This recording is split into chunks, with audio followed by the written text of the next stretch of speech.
Nice day yesterday. My name is Salut Muhidin. I'm going to be the moderator for today.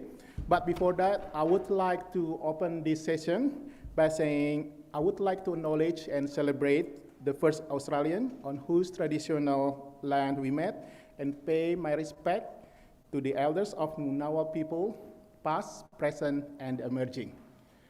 Good morning and selamat pagi. Today, this morning, I just sitting with the we call it Sri Kandi. We have three Sri Kandi going to start our session today. What I'm going to do is, first one is the session so-called Social Policy Reform and Agenda Challenge to Policy Implementation. I don't want to introduce one by one, but I would like to introduce the three speakers, and then they will do that one. The first one is Ibu Andy Yentriyani. She is the chair of Komnas Perempuan, National Commission for Violence Against Women, and also she graduated from Universitas of Indonesia for the undergrad, and also from London, the master program. And the second presenter is Ibu Vania Budianto. Currently, she is the PhD candidate at Crawford School, Australian National University. But she also former of the employee at DFAT at the Australian Embassy in Jakarta previously. And then after that, we will have Ibu Sati Kusumaningrum, the director of PUSKAPA, which is Pusat Kajian dan Advokasi for Perlindungan Anak. But actually her paper going to be presented, Ibu Santi presented alone, but the co-authors, Bu Luh Put Agastya and also Andrea is here, but Agastya I think is online, isn't it? Bu Santi is here. Yesterday was online. So Bu Santi is also coming from the Universitas of Indonesia, Criminology Universitas Indonesia, but also adjunct associate professor at the Columbia University. Okay, without further ado, I would like to ask Ibu Andy to start first. Thank you.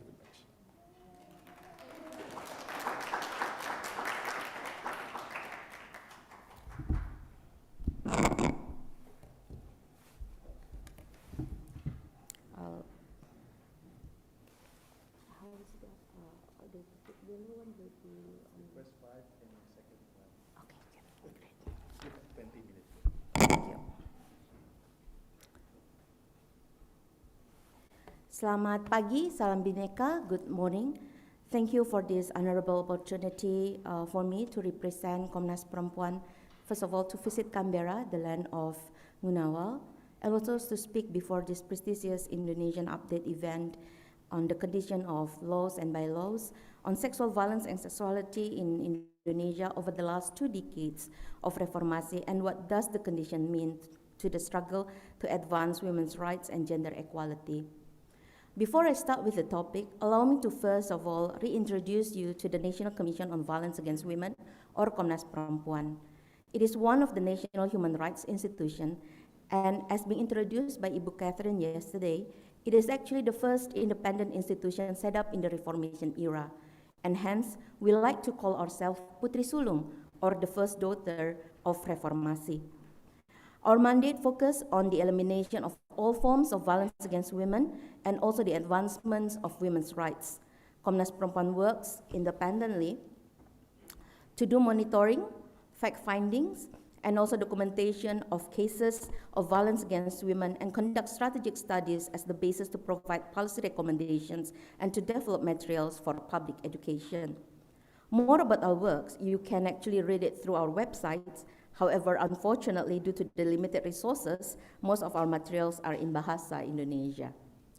Now, let's move to the topic which I'm assigned to speak before you all, namely the progress and challenges on the national law.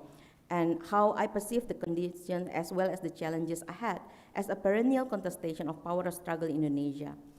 I'm lucky to be the speaker today, since most of you are already more familiar with the topic through the presentation of the previous speakers of yesterday's session.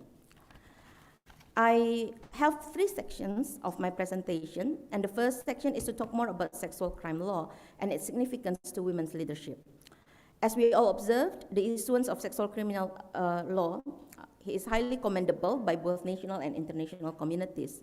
Breakthroughs in the Sexual Crime Law 2022 are expected to provide better access to justice and recovery for the victims, as the number of reported cases has been continuously increasing in the last couple of years, including those reported directly to Komnas Perempuan as shown in these charts.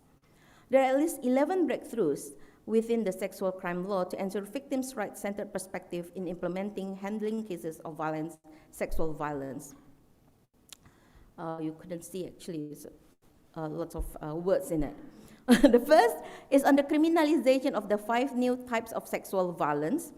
And it actually, all the breakthroughs are also applicable to sexual crimes regulated in other laws, such as rape, molestation, trafficking, child pornography, etc. And there is a prerequisite criteria for integrity and to attend special training for law enforcers to handle sexual crime. It actually explicitly stated that the principle of handling sexual violence cases is to uphold human rights and prohibit intimidation and re-victimization.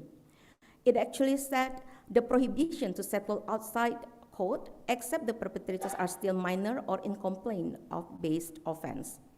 It also elaborated a new rule of evidence, and it recognized fully the testimony of victims and witnesses with disabilities, and also the victims' rights to immunity, which is very important in Indonesian case, where a lot of victims are hindered to report the case since there is a threat to be sued by the perpetrators. And it actually adopted the integrated criminal justice system as the operational approach. It also stressed out the need to prevent and the role of family, community, and other institutions in the prevention. And also, this is the first time that the role of national human rights institutions, all the 4 of us, in the monitoring of the implementation of the law. Reflecting on the process and the breakthroughs, it is arguably that sexual crime law is a pinnacle of women's rights movement leadership in a quarter of century of Indonesian Reformation era. Reforming criminal justice system to better include the experience of women victims of sexual violence is one of the main recommendations for the newly established government in Indonesia in the aftermath of May 1998 tragedy. Whilst the revision of penal code has been proceeding haltingly since 1998, organizations providing services for women victims of violence has been blooming, both at societal as well as the government sectors. If I can just give you some of the figures, in 2003, there are only 37 women crisis centers, but in 2009, we already have 112 organizations. It is mandatory to set up special unit for investigating cases of violence against women and children at provincial and district municipality levels at the police. So more than 400 units are being set up throughout the country at the police station. Around 350 integrated services at the health facilities, and also another 400 integrated services under the coordination of Ministry of Women Empowerment and Child Protection. Since our establishment in 1998, Komnas Perempuan works closely with networks of service providers. Amongst this work is to compile data of reported cases since 2001. In 2010, by then I was a commissioner of my first term, I led a team to review the data after 10 years. And the finding is really eye-opening regarding the sexual violence. Hence, we introduced this finding to the network, who then agreed to study further the need to have specific law on sexual violence. And this is the beginning of our journey to have sexual crime law. We dedicated 5 consecutive years to document and study further reported cases of sexual violence, also introduced nationwide campaign on recognizing and handling sexual violence cases. the availability of data, vehement discussion on issues related to sexual violence due to the national campaign led to the adoption of the bill on the sexual violence as one of the issues promised by almost all political parties and candidates of president in 2014 elections. It also utilized all the accumulated knowledge women's advocates learned over the 20 years, including the integrated criminal justice system that I mentioned. And it strongly advocates to shift the paradigm from sexual violence as morality issue as set out at the Penal Code to a human rights issue and more thorough examination on gendered intersectionality-based vulnerabilities to sexual violence and its impact. So despite the strong opponent in 2016 and 2019, the bottom-up process and the policy campaign enabled the adoption of sexual crime law in 2022, led by the women's movement rights and joined by many sectors and across generations. It can be argued that sexual crime law is served as the role model for a democratic legislation process, the kind of process aspired by reformists as a correction to the centralized and exclusive process during the New Order regime and in many other legislation processes during Reformation era. Now, the next part of my presentation is to identify crucial remaining issues after the issuance of Undang-Undang TPKS or the sexual crime law. Whilst breakthroughs are commendable, there are at least 4 priority follow-up agendas taking place almost in the same time to ensure the immediate implementation of the law and to meet its objectives.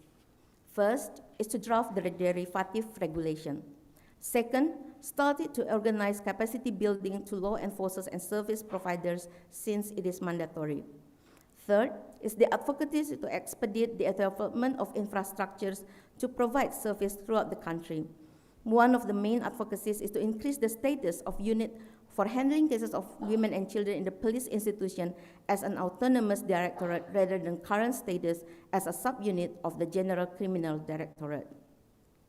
The fourth priority agenda is to develop a more effective prevention measures, which also accompanied by accountable monitoring mechanism throughout the process. Besides priority follow-up agenda, there are also gaps resulted from the political negotiation during the legislation process that has to be adequately responded. One of which is the fact that the government and the parliament decided to regulate rape and forced abortion within the revision of Penal Code rather than to have 2 acts directly regulated in the sexual crime law. Not only that we need to face other controversial issues discussed in the revision of Penal Code, the decision also requires us to examine other related articles on sexual violence, including sexual molestation, in order to ensure no overlapping on contradiction between revision of Penal Code and sexual crime law. There is also a gap in provision of protection against forced pregnancy. For example, due to the absence of safe abortion service eligible for victims of rape, or the denial of access to contraception since a woman does not have the approval of her husband. The proposal to have it in sexual crime law was dismissed because it is being considered too feminist, too controversial. There is also a gap in discussing harmful traditional practices and inhuman degrading punishment in different contexts of torture as regulated in sexual crime law. Anticipating possible pushback, including in the revision of Penal Code, as mentioned by Dr. Khan yesterday, is another crucial issue that Indonesian women's rights movement is facing after the issuance of sexual crime law.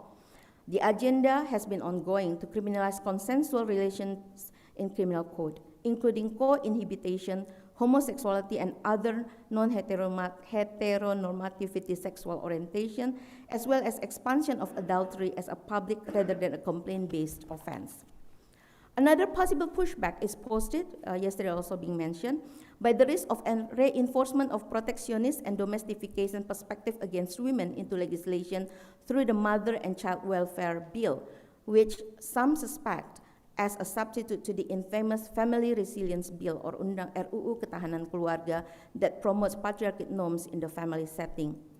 Also, the proliferation of discriminatory bylaws that criminalizing sexuality and limit freedom of expression, targeting women and other minorities in the name of religion, morality, and majority. Whilst the number is reduced to 305 in 2021, in comparison to 421 in 2016, there were already also another 20 similar discriminatory bylaws issued in 2021, last year. It is alarming that the need to review and improve the prevention measures. Of the 305 discriminatory bylaws, 62 are regulating the obligation of veil. The note of the crucial issue leads us to the last part of my presentation. For many of us who have been in the policy advocacy for sexual violence and sexuality over the last 20 years, the next struggle to bridge the gap and to anticipate pushback is certainly another chapter of this perennial contestation of political power struggle in the Reformation era. This is actually the timeline of bylaws and laws regarding this matter, which I hope that I can actually show you what I meant by this perennial contestation. Allow me to just highlight some of the examples. In 1999, when human rights law was introduced, Anti-Pornography and Porno Aksi Bill was suggested to the public, claiming to rescue Indonesia from demokrasi kebablasan or overdoing democracy, particularly marked by the raising of what called the fragrant literature, sastra wangi, the derogative term to female writers who explored autonomy to sexuality as their topic. By then, most of the women's rights groups were preoccupied with conflict in various areas throughout the country. In 2004, Indonesia issued anti-domestic violence law, which recognizes sexual violence in the family and also marital rape. Whilst considered as a triumph for women's rights, this law to date is still often criticized as a feminist agenda to encourage dissolve of family, and the concept of marital rape is obnoxious, if not heretic. In 2008, the prohibition of rape and other sexual violence is explicitly regulated in the law of the elimination of racial and ethnic-based discrimination. However, 2008 is also remembered as the year of a turning point for the women's rights movement. This is the same year where the infamous law on pornography that prohibits pornography industry and criminalizes sensuality, particularly of women, was issued. But the pornography law was issued following huge rallies of both contesting camps, the very first open division of Indonesian society in the Reformation era into those for Sharia-aspired legislation and other, the secular diversity promoting legislation. Nevertheless, national law regarding sexual violence continued to progress in 2022, with the sexual crime as the latest outcome. But in the same time, discriminatory bylaws continues to grow. Now, reflecting on the ongoing contestation that has been taking place for over 2 decades, it becomes clearer on how policy making on sexual violence and sexuality served as the battleground, the heart of the battleground of political struggle and manufacturing Indonesian identity in Reformation era. There are at least 4 characters in this contestation. First is the development of the narrative of women's rights movement as the feline of Indonesian democracy and Indonesian ideals in general. The narrative is very much a reminiscence of the New Order regime era, where 2 stigma are being applied of being Gerwani and anti-nationalism that are perpetually utilized in the contestation during the Reformation era against women's rights group, who also in the same time bear another stigma of being feminist, women being brainwashed with Western idea, anti-family, anti-tradition. Second, utilization of anti-women's rights issue, particularly on sexual violence and sexuality, is a convenient strategy to seize public support for revival of Islamic Indonesian movement, once suppressed during New Order era. They use Islam as unifying symbol and to argue for policy reforms. At the parliament, the narrative is mostly uttered by the political party of PKS, who, for example, named pornography law as a gift of Ramadan to attract voters in 2009 election. It is noteworthy, though, that in many areas and at national level, the support of discriminatory bylaws and laws are also come from political elites, not necessarily of religious-based political party. On this note, the coming battle will be very much influenced by the configuration of power in 2024 election. Third, the agenda around the debate for criminalization of sexuality is linked directly with the prolonged tension in the democratizing Indonesia, namely the relation between the state and the religion, on relation of majority and minority in particular area or even at national level, and also relation between central and regional authorities in lawmaking. This tension is actually dated back to the pre-independence time of Indonesia, where the Muslim nationalists fortunately succeeded in pushing for no prevalence of Islam in the constitution, although the religion is mostly othered by the majority of the population. Lastly, in the name of public aspiration, existing loopholes in the monitoring mechanism at executive, legislative, and judiciary system made it possible to undermine human rights guaranteed in the Constitution in policy making. We also observed the growing sophistication in utilizing the democracy mechanism to claim power and reinforce sphere of influence for the new identity of Islam of Indonesia based on particular interpretation of Islam. I do not think I have time to explain to you the policies of religious attire as shown case for this pattern of contestation. But being a position of an activist and practitioners, allow me to end this presentation by requesting support for the 5 priority agenda to advance the current achievement in policy making in the face of this endless contestation. First is to strengthen women's rights movement leadership, including through more strategic studies on relevant issues, data gathering, and opportunity to capacity building, such as in writing and communication skills. Secondly, to grow alliances at local, national, and international levels, utilizing all possible communication and coordination means, both online and offline. Third, to continue raising public awareness on critical and pertaining problems in Indonesian democracy and its relevance to our daily lives. 4, to amplify resilience modalities that enable the progress achieved to date, including the historical evidence, progressive religious movements such as COPI that being discussed yesterday, and also the youth. And lastly, to expedite the improvement of the monitoring system of policy making in Indonesia, including through the cooperation with the executive, legislative, and judiciary institutions. Lastly, reflecting on the lessons learned from the sexual crime law, I'm optimistic that if we cooperate closely for the priority agenda mentioned, ensuring human rights, particularly women's rights, for all within the democratizing Indonesia is actually achievable. Thank you.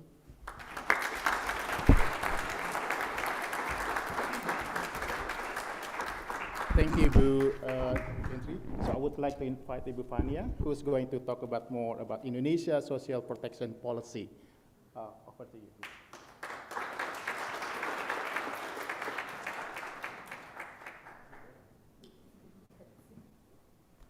Thank you, Pak Salut, for the kind introduction.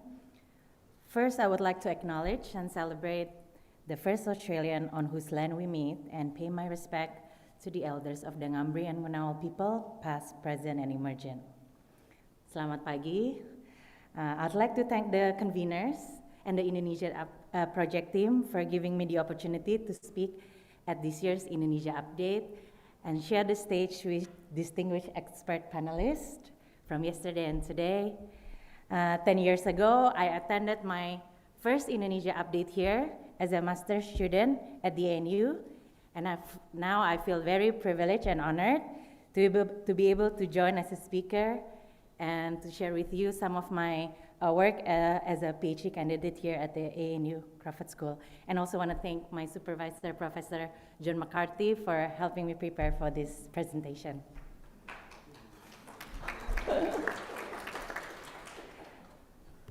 Okay.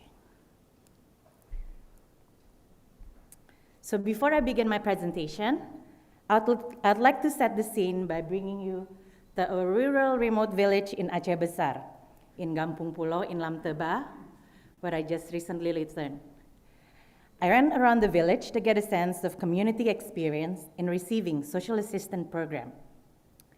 Most of the women we met received some sort of benefits from a number of social assistance programs, whether it's the regular program like Program Keluarga Harapan, a COVID-19 response like BLT Desa, or a district-level social assistance program.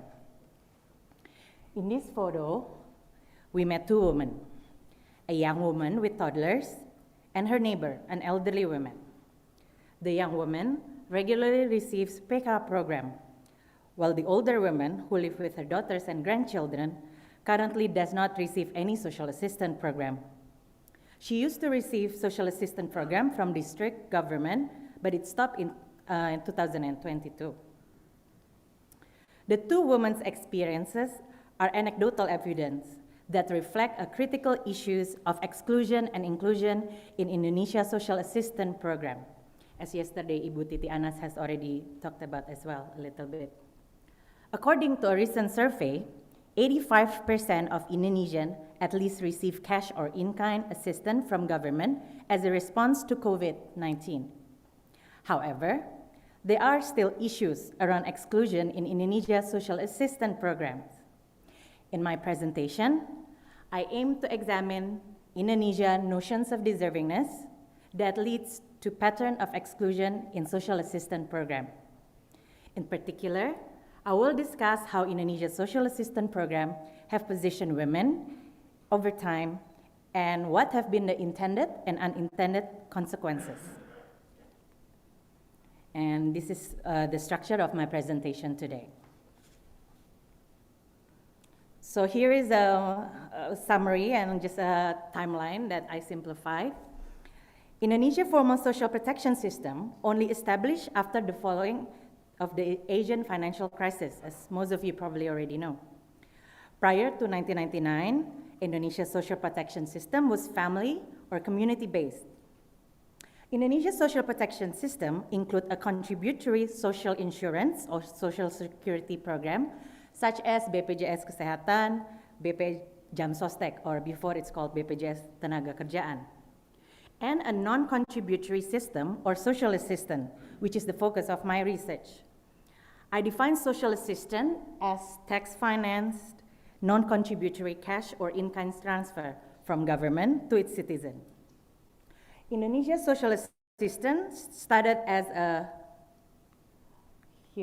a social safety net in the form of RAS subsidy scheme, RASKIN, Rice for the Poor.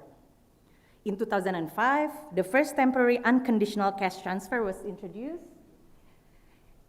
famously known as BLT or Bantuan Langsung Tunai, which has been reintroduced a couple of times more, especially during crisis, including now when the government increased fuel prices. In 2007, Indonesia adopted a conditional cash transfer CCT when poor women who first became entitled to receive social assistance. And as of 2018, this program has reached 10 million households. Also around 2018, RASKIN changed from an in-kind transfer or rice distribution to an electronic vouchers that recipients can use to buy rice and other food items. And now the program is called Kartu Sembako or Sembako program. As a response of COVID-19 crisis, the Indonesian government has also introduced temporary COVID-19 social assistance in addition to the regular program. That includes BLT Desa or from the village fund, Bantuan Upah for the formal sector, Bantuan UMKM or Bantuan Produktif for the small medium enterprise, and a labor program such as Kartu Prakerja that has a cash component.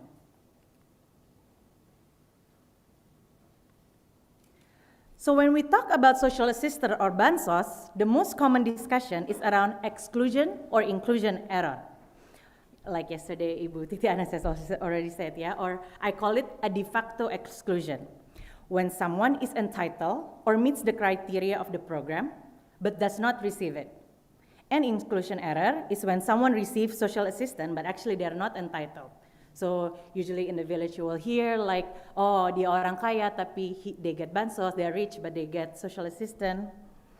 So two factors leads to de facto exclusion. First, implementation issues such as government capacity, elite capture, patronage, and corruption. And second, on program design issues, like the use of poverty targeting approach. If the coverage is too small, there is a higher risk of exclusion. From the literature, we know that there is no such thing as perfect targeting. So Indonesia continues to face ongoing issues around the accuracy of data and data updating, especially with different capacities of local government. Existing studies have discussed a lot around the issues of targeting, including at last year's Indonesia update, Ibu Vivi Alatas. She laid out a technical suggestion on how to improve poverty targeting. However, my research will focus more on the de jure exclusion, or exclusion by design. Exclusion caused by limited legal entitlement to benefits. So Indonesia adopted a poverty-targeted approach to social assistance. As you can see from this diagram, social assistance are given to the poor household, or households who are just above the poverty level. By income level, there seems to be this missing middle, like this scooter class, groups of households who are not entitled to receive social assistance, but also they're not covered by the social insurance, because only the middle and rich class can afford social insurance. And based on existing studies, poor families without children were also entitled to only receive the Sembako program. So this is the program, a regular program, or before COVID-19 social assistance. So the COVID-19 social assistance is when the government tried to stretch the safety net and try to reach all these different programs, try to target this until up to around 60%. Furthermore, existing studies have also highlighted how Indonesia's vulnerable groups, such as the elderly, people with disability, and those in the informal sector, are mostly not entitled to receive any social assistance. In looking at the issues of exclusion, I'm using this idea of deservingness as my framework, which influenced many aspects of policy decision around social assistance, such as which group to target and the rationale and framing that policy actors use to justify their policy choices around social assistance. Lasering introduced this framework to look at global trend of social protection policy, and he defines ideas of deservingness as socially constructed by societal actors and subject to contestation and change.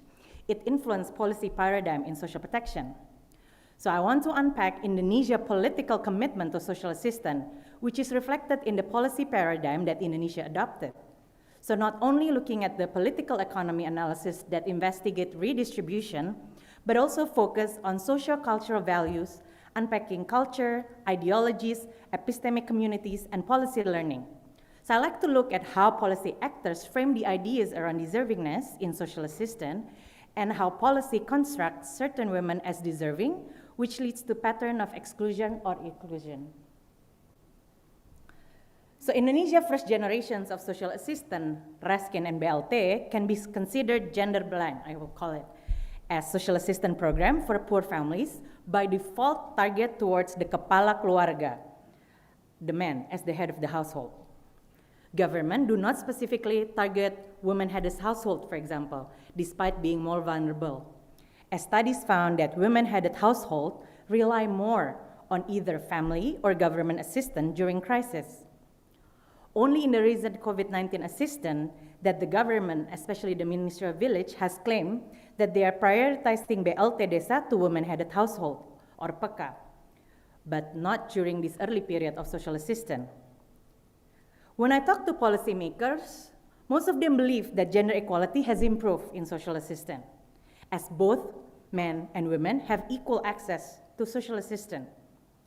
But there is a lack of acknowledgement of the gendered nature of poverty, the structural barriers faced by women, or the unequal power relation within household.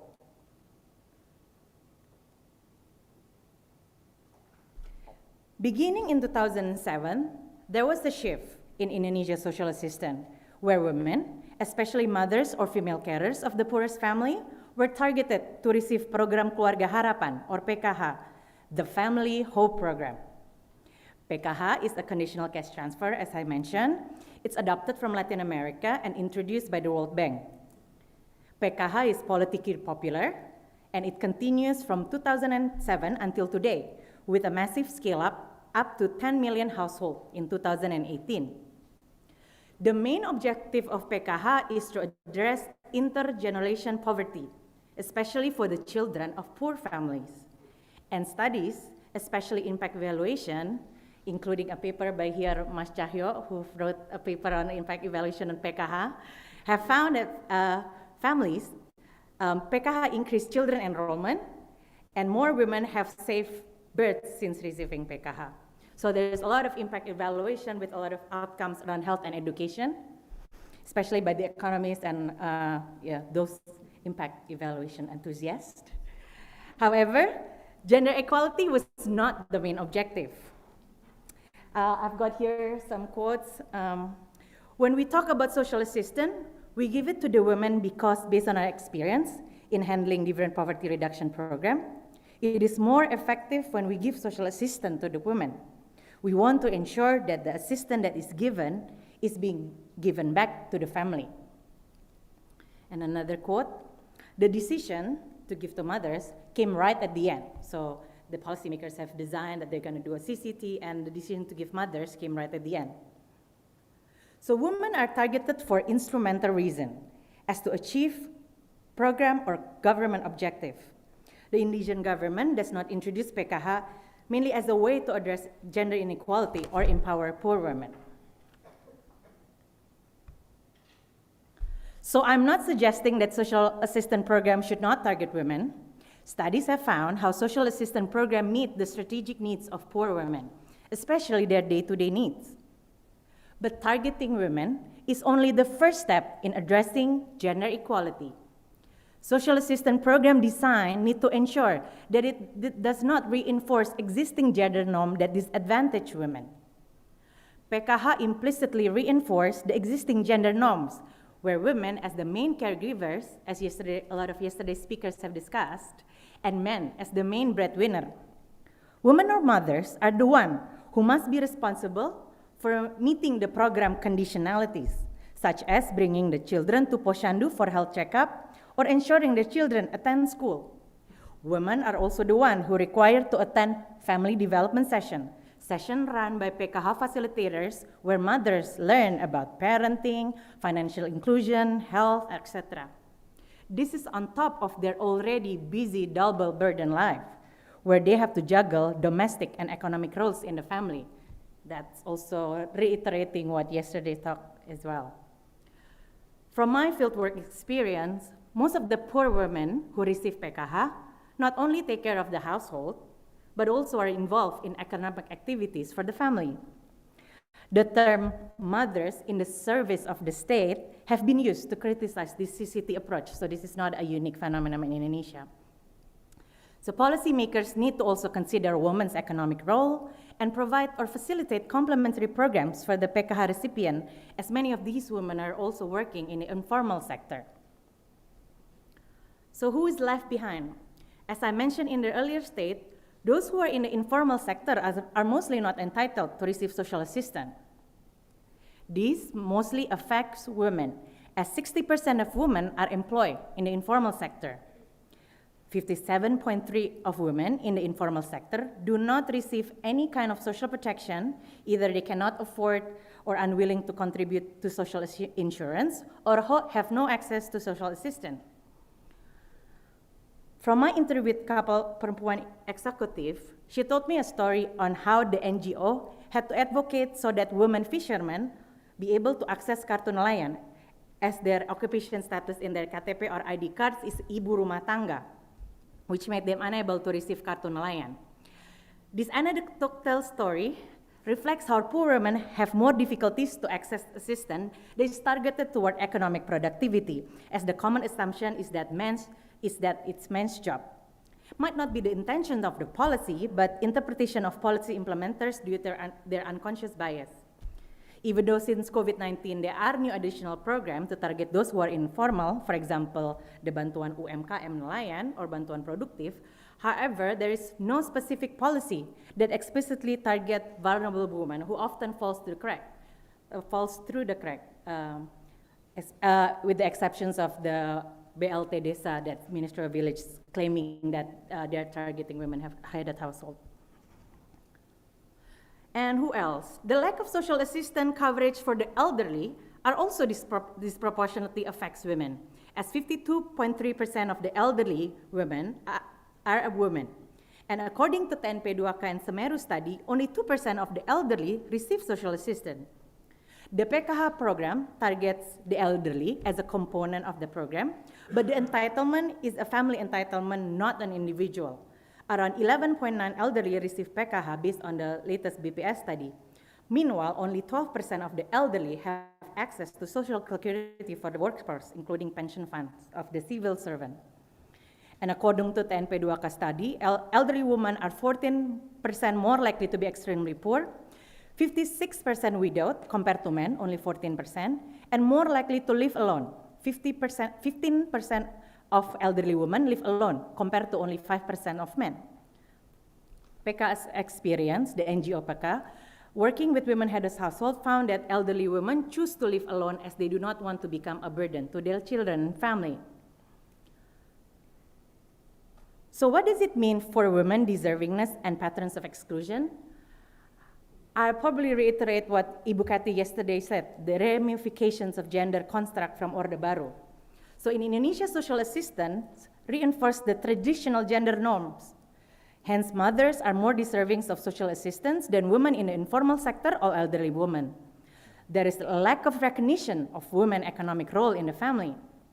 On elderly women and deservingness, it's not that elderly are less deserving of social assistance, but according to the traditional values, children need to take care of their elderly parents. These values influence the lack of coverage for the elderly. As we can see from these examples, social values define patterns of exclusion. Extending social assistance coverage to different vulnerable populations group will also depend on budget availability. As Ibu Titi Anas has emphasized yesterday, Indonesia already have a huge deficit, especially now government has no choice to bring back subsidy. I also acknowledge that Indonesia has already spent a significant amount of money on social assistance program and other more important priorities like infrastructure and new capital. However, Indonesia has adopted a residual approach of social protection where the social assistance program entitlement are given to poor families or the fakir miskin, but not an individual entitlement based on the different vulnerabilities, such as elderly, people with disability, or informal sector workers. Social investment hegemony drives Indonesia's social assistance, where the focus is on children and future generations, and it is harder to advocate for the elderly or women in informal sector. This is the political commitment of the government with the specific notion of deservingness that is entrenched in the politics and society. As a summary, I just want to read this quote from my interview from Kapal Perempuan, which I want to use to summarize my presentation. So social protection in Indonesia is rooted in the idea of generosity of the state to assist, not the responsibility of the state. This perspective is also shared at the community level. So to conclude, idea of deservingness in social assistance reflects Indonesia's social values, the views of women and the family, dominated by the hegemony of social investment. Targeting women is insufficient without embedding a gender equality or having women empowerment as the main objective. An approach to social protection policy should include intersectionality and its impact on the different vulnerable segments of the population. Thank you. Thank you very much, Vania. So it's almost kind of like complete with Ibu Santi later on. He's going to talk about the child protection, especially with the child marriage. Ibu Santi.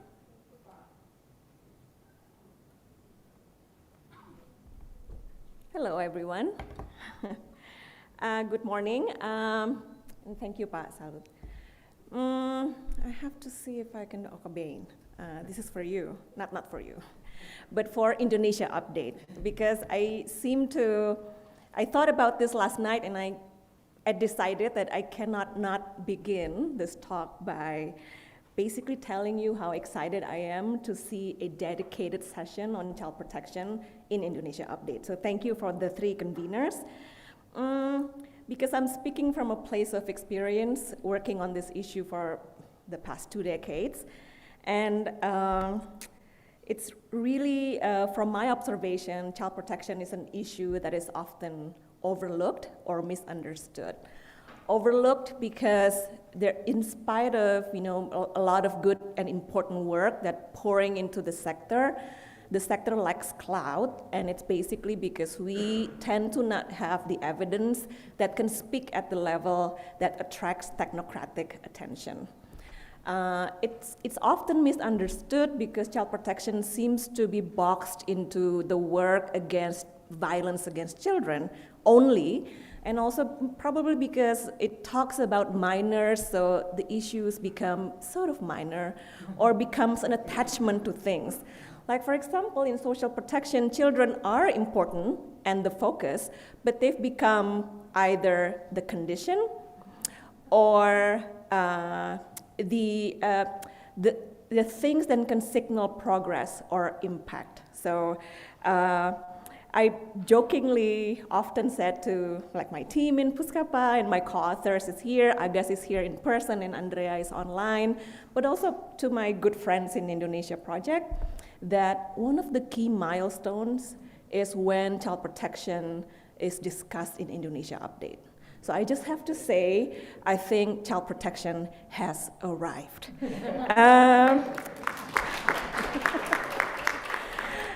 And I hope this is not the end, Bain. I hope this is the beginning of many, many good and fruitful discussions in the future. Okay, so throughout day one, we hear a lot of hinted phenomenon about child marriage and Sarah also talked about it, Atnika hinted it a little bit, and Ibu Kathy, of course, mentioned child protection. So hopefully this paper that the three of us co-author can contribute to opening some interpretations and also insights into the discussion. All right, so I will begin with this because just following what Andy has talked about in her speech is that I think we need to acknowledge that there's a tension when it comes to talking about gender rights and child rights. And it's something that we need to acknowledge and be honest about because these two are often being I think used to polarize the discussion and the policy direction. So for example, the RUU KIA is one of the examples, and I agree with you, Andy, that it probably the result of, RUU Ketahanan Keluarga, the family resilience being cut short. But it's often like that. So to protect your children, mothers need to come back into domestic roles. And that is often where we, like Andy and myself, are often being sort of put in a battleground against one another. So, and then come child marriage. And this is for the first time ever, I think, from my very anecdotal observation, becomes an issue that convene different interests. And suddenly, gender rights and child rights can work together because it impacts women in the long term. And also health somehow, stunting needs to also address child marriage. And then health comes into the picture, and when health comes into the picture, the economists started to take attention. And so, but okay, so the commitment is sort of there, and we have I will talk about a lot of different markers that lead me to this conclusion, but where are we? So if you look at the prevalence of child marriage, it tends to be decreasing, and it seems like the drop rate was a little bit higher. This is an eyeball observation, of course, not yet a statistical analysis, that it seems to be at a higher rate after Indonesia adopted a new legal marriage age. So now it's 19 for men and women. Previously it was 16 for girls and it was 19 for male. But at the same time, and this is I think also running the theme of opportunities sort of always in parallel with constraints and what is it about that? So at the same time, the courts still reviews cases of child marriage dispensation because the law still allows for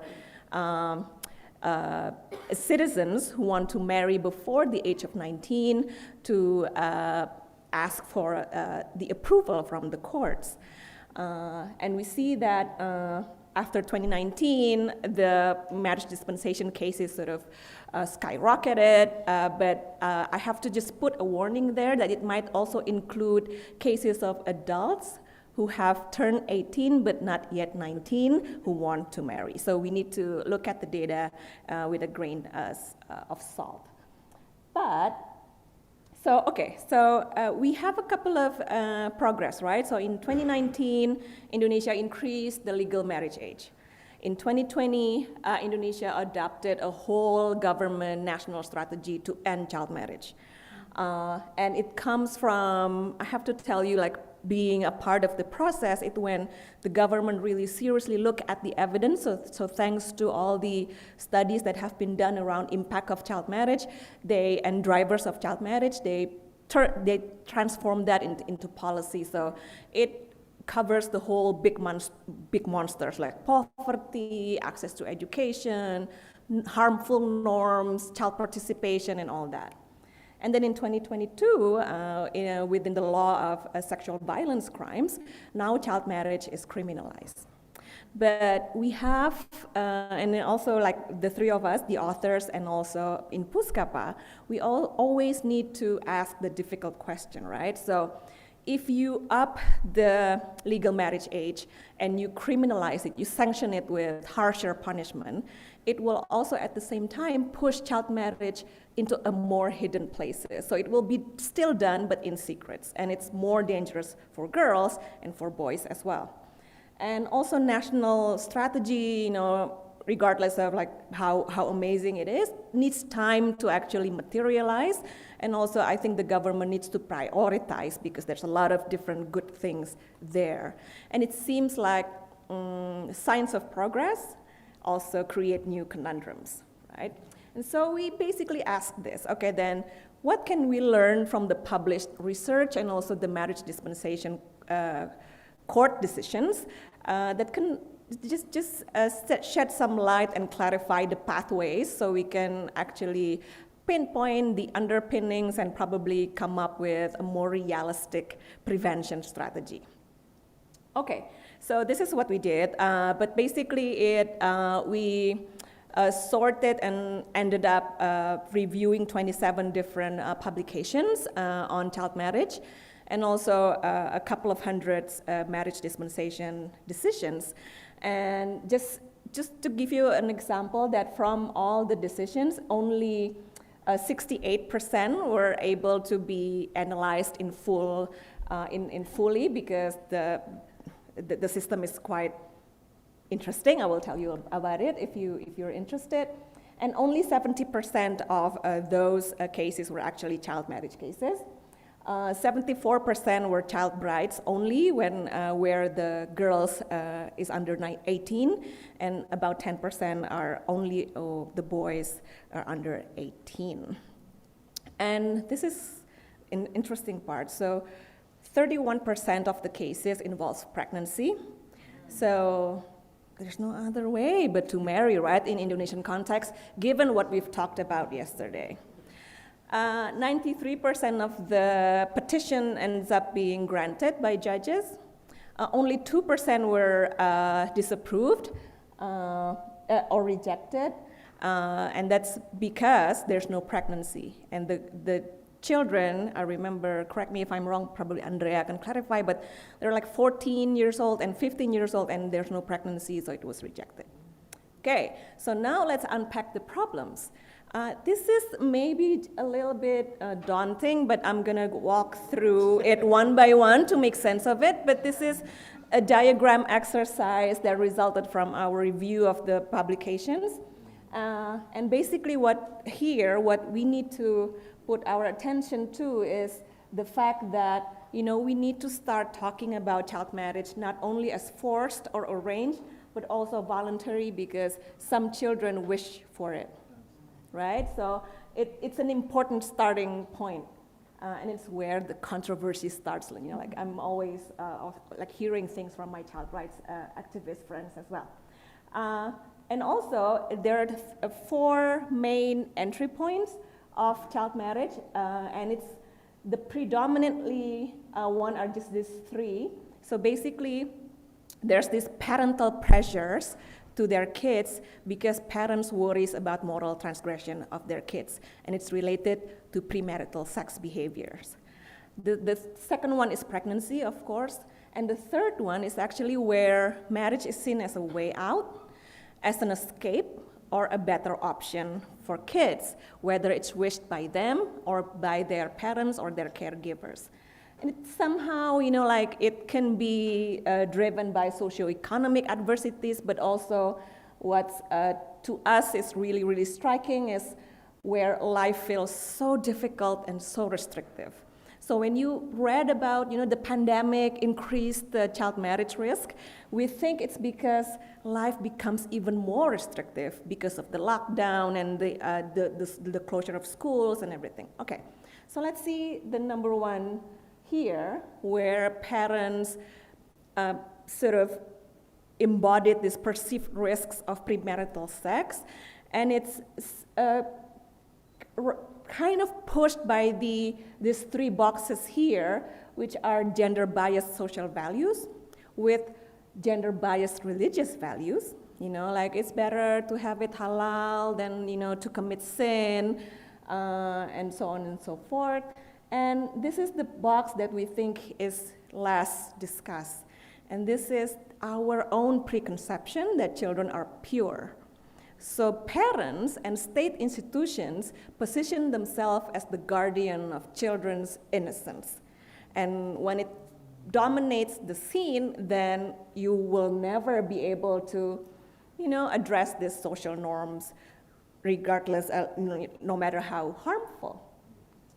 Okay, and so what I think I'd like to put here as well is that this is the narrative that has been more and more sort of used by the more conservative side, right? Like AILA, for example, the Aliansi Cinta Keluarga, the Love Family Alliance is basically a collective of mostly mothers, and it's backed by PKS, it's backed by MUI, and they use this narrative. So they use child rights, to push their agenda that women need to be brought back to home and play the role of basically child rearing and child caring. The second pathway is pregnancy, and obviously it's because the lack of knowledge to sexual and reproductive health, but also lack of services, and because of all the things we have discussed yesterday, like there's no way we can have abortion, contraception can only be accessed by those who are married. So, and in the middle is that it's also reinforced by all these harmful norms. And you can look at this sort of from the marriage dispensation cases. The petition cite readiness to marry, so parents say that their children are ready to be married, to comply with religion, they're too intimate, and to not commit sin. And these four reasons are also adopted by judges when they make their decisions as well, because they also sort of take the side of the parents and approve the child marriage dispensation. Okay, but are they really ready? It's up to us and up for the discussion, but if you look at the evidence, this is the sort of characteristic of the girls and boys who are, whose marriage are being proposed by mostly their parents or caregivers. All right. And so, and the third pathway is when marriage is seen as the only option available. And it's mainly because basically it's predominantly because lack of access to education. But interestingly, more and more we've seen literature that also discuss not only about access, but it's the lack of perceived values of education. And it's coming from both parents and from the kids. From the kids, we talk about, worst form of child labor, child marriage, but we never talk about worst forms of schooling. And schools can be boring, can be unengaging, can be where violence happens, where they're bullied. So that's it. And shocks as well, including the pandemic. And the fourth pathway, and the last one, is when kids actually ask to be married. So of course, there's a new flow of information. They have access to digital technology, and it creates new dating space. But it also, on the other side, it's pushed by this unmet need for social interaction and intimacy, because there's just no safe space to do that.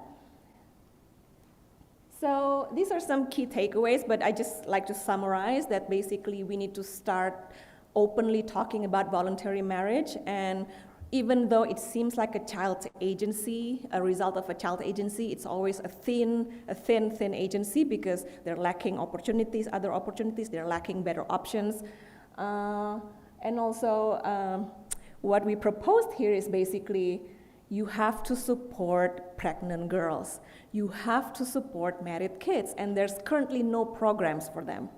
Our program goes to prevention and poverty reduction and education and things like that, but there's no support for married girls and pregnant girls. And this is what, like, my sort of our call to action is, we need to start to see that within prevention, there must be good response. And respond to pregnant girls and to respond to married kids are part of prevention. These are some of the remaining questions I think we need to investigate, but also an invitation, because as you can see, all these questions beg for collaborative research. There's no one problem in Indonesia that can be solved only with one approach and one lens. So we need to investigate what are the impacts of marriage registration, for example, because if you make marriage dispensation more difficult, it will push girls away to unregistered marriage, and it's more dangerous for them. And how do we implement laws, Andy, without further excluding those who don't have other options? So how do we reinforce marriage registration, if we know that it's a good thing, without further endangering those who still until today cannot register their marriage because of their religion, their identity, and so on and so forth? And also, what is the state of child marriage among different population from different religions? We need to have specific studies on that, because Susunas doesn't always help due to this small of the sample.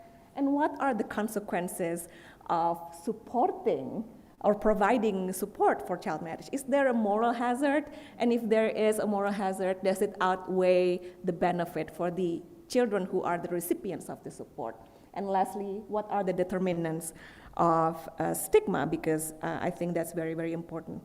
So to end my presentation, it's this. So it's good that, you know, we aspire to have a society where there's no child marriage, but while doing so, there are still girls who fall pregnant. There are still girls and kids and boys who don't have other option than to marry.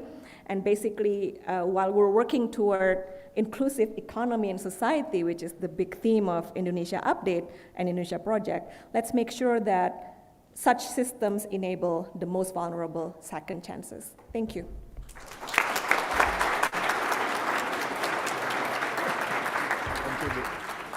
Thank you very much, Ibu Santi. What's wonderful. So I would like to welcome to everyone who just joining, either person or online. So I would like to start the question and answer, if possible, to in the back one, and ladies in the other side one, Ibu Alex also. Okay, can I have some help support? Yeah. Okay.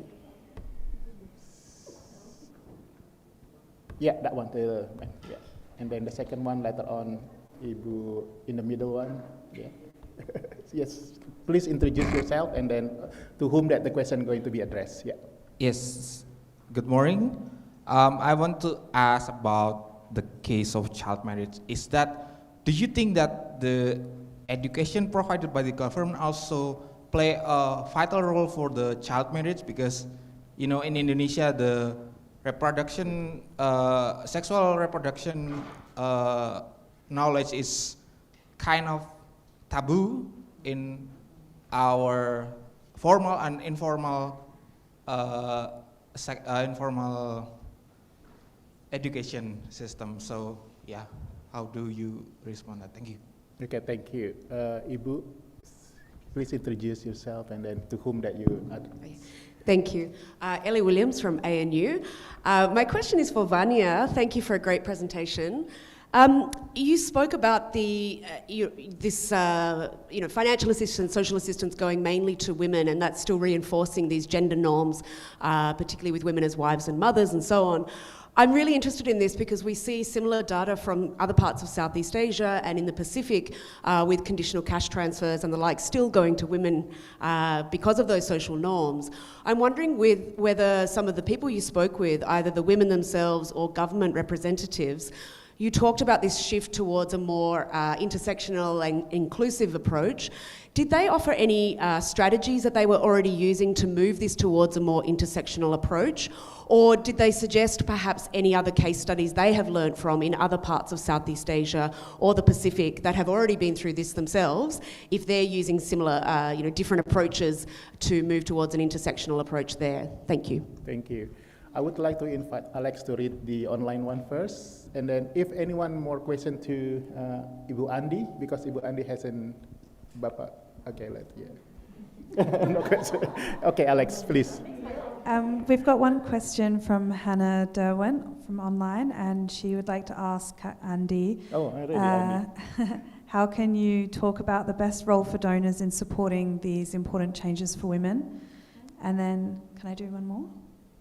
Yes.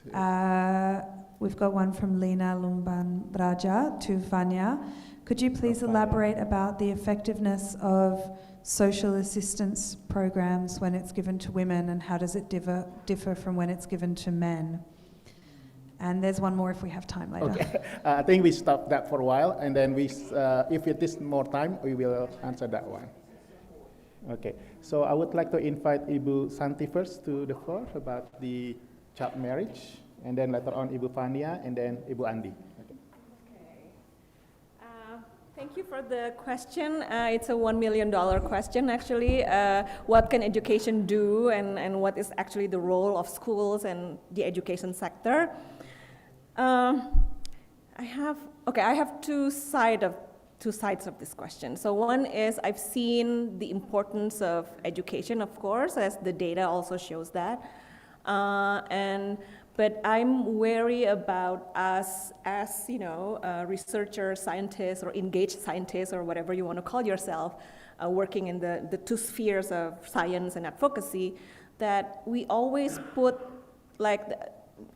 treat schools as the silver bullet, like the education can solve everything, which to me is yes, but also kind of lazy. But also we know the constraints of making, especially knowledge about sexual and reproductive health available in schools. It's a hard battle. Considering from World Value Survey, for example, 98% of Indonesians are religious, and I think it's what needs to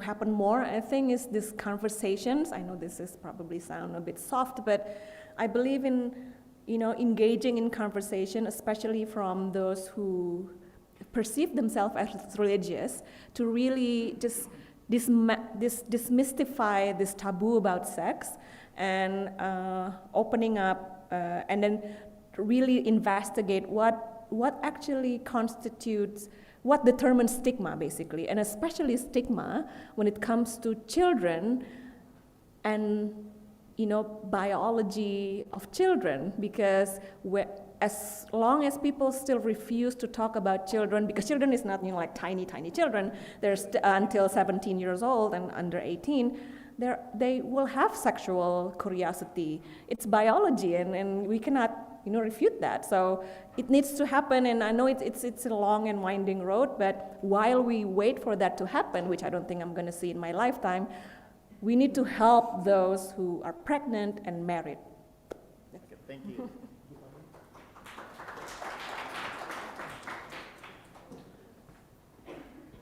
Thanks, Elly, for the questions on if there's any move towards intersectionalities when I talk to the policy actors.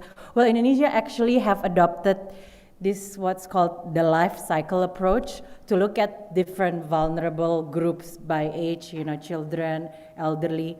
But in terms of policy specifically that looks at social assistance at the different levels, I think that's still a big homework, I guess, and that got to do with a particular approach that Indonesia has adopted, which is a poverty targeted or by income approach. So this new life cycle approach, looking at different vulnerabilities based on life cycle, that's hasn't really progressed much. And I don't think they've used the term intersectionality. I think that's still very in our, academics discussion and all that. And I don't know, maybe, that's why we need to talk more and discuss and give a policy recommendation around that.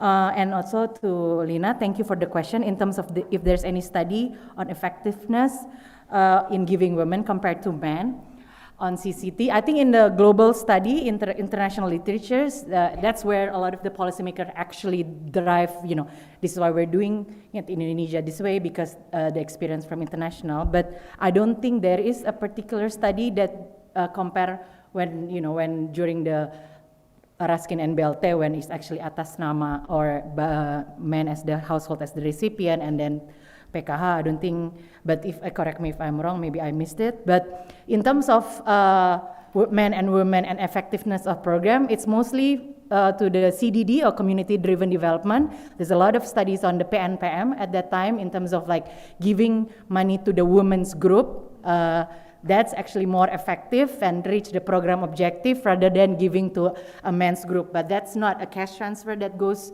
towards families. That's more as a group, from the village fund or from the community-based driven development. So most of the studies are on effectiveness. In fact, when I was discussing with the policymakers, that's where they draw their evidence-based policy that, when we did PNPM, when the money goes to the women's group, it's actually more effective. So, yeah. Thank you.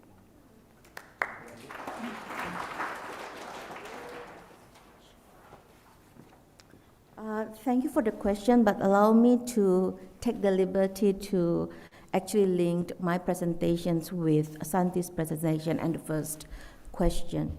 I briefly mentioned about discriminatory bylaws. 60 of them out of 305 bylaws that's still in place in 2021 is actually on the obligation of veil at schools.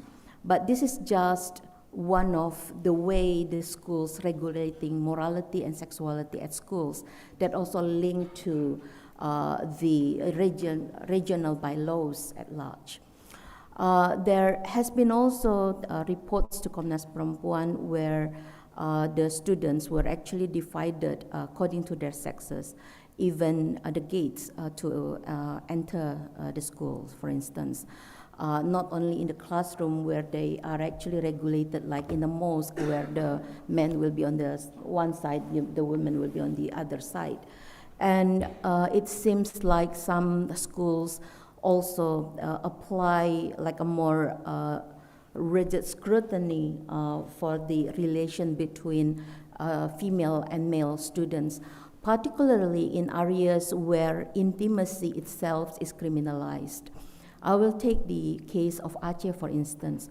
You are actually eligible for public caning if you are seen together with different sexes in a space of only the two of you are there.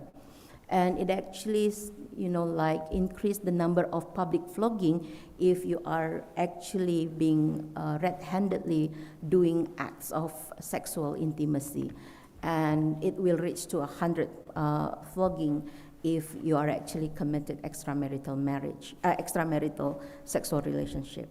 So that also, I think I would like to use the word that introduced by Santi, when the young people feel restricted, and if you look at the cases where raided are being conducted and mostly targeting young people in Aceh who are seen being just together in a cafe or in a beach or anything else, then life can be really that restrictive.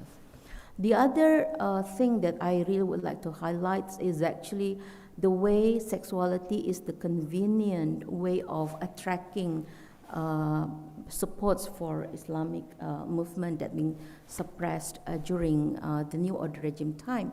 And this also the way they want to attract young people. One of the campaigns that actually attracts my attention is this whole campaign about Indonesia Tanpa Pacaran or Indonesian Without Dating.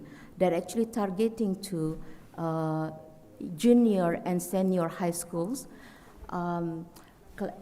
building a role model where the young people do not actually go for dating and actually comply to ta'aruf, which is basically an arranged marriage by the clerics or somebody that you would consider more pious. And this is like rigorously, advertised online. And it actually also have all of this multi-level marketing kind of strategy where if you get another batch of candidates for ta'aruf, for Indonesian Tanpa Pacaran things, you will increase your status within that own community. And it really attract the young people to be part of it. I challenge them, like, why then should we translate Indonesia Tanpa Pacaran, Indonesia Without Dating, as directly go to the wedding, to the marriage itself? Why can't you think that Indonesian Without Dating is actually to explore your other capacities and capabilities instead of keep on targeting to whether or not you can regulate your own sexual desire?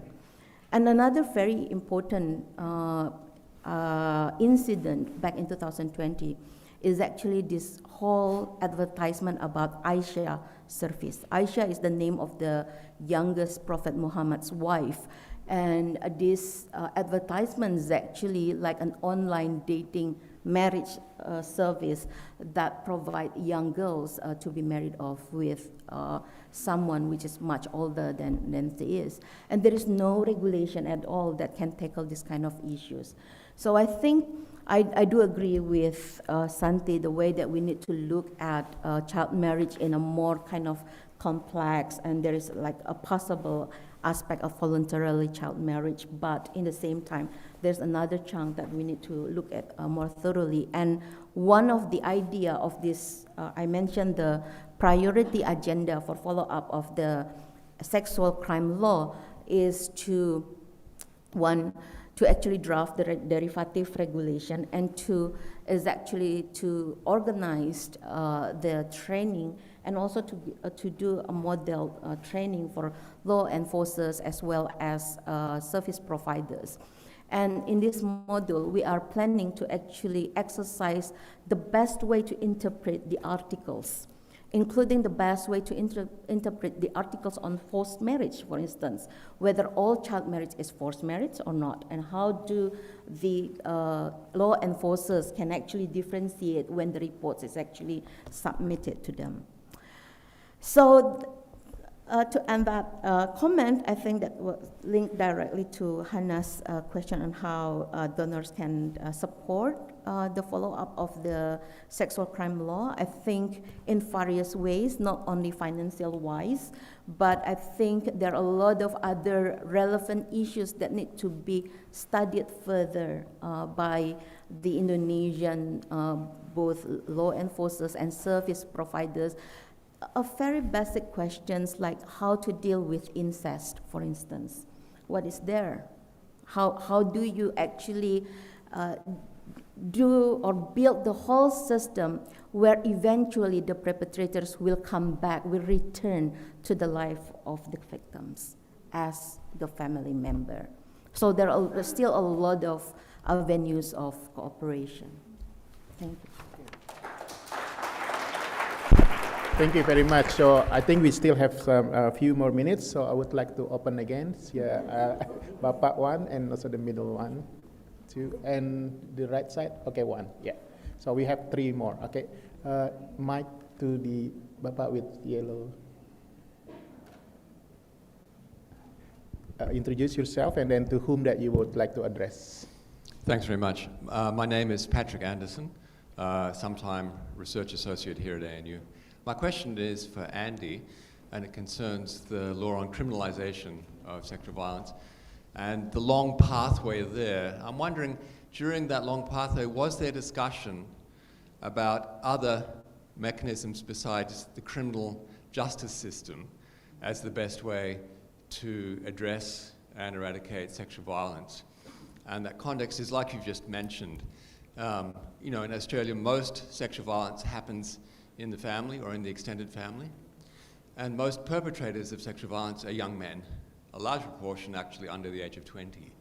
And so the experience here is that there are better methods, more effective methods than using the police and the courts to address these issues. Thank you. Thank you. Ibu. Yes. Silakan, Ibu. My name is Afi from Sokola Institute. So my question is to Vania, with the relevance probably to Andy and Santi, is that what is the source of the fund used for the assistance for poor? And whether with any of funding distribution, it will come with a safeguarding to prevent the emergence of the number of poor people. This is what I learned from my late mother. Every time there is a program announced, there is an increase of poor people registered in the kampung, and also an increase of kabupaten miskin. And how, because that link a lot to corruption. And then the other thing is relevant to the effectiveness, whether that money that or assistance that we gave to women that would empower them, or how they use it, or that would increase their vulnerability within their household as well. And whether, and we learn also that one of the way for parents to marry their young children is to reduce their responsibility of giving them food and reducing poverty with that. Okay. Have any relevance? Thank you.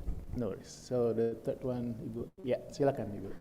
Thank you. My name's Jane. My question goes to Andy and sort of builds off the gentleman's first question, which was, what are some of, are we expecting the numbers of cases to decrease with the introduction of this law, and what are some of the kind of existing mechanisms and barriers to reporting these cases through the new law? Thank you. I think I would like to invite Vania first and then Andy second. Thank you.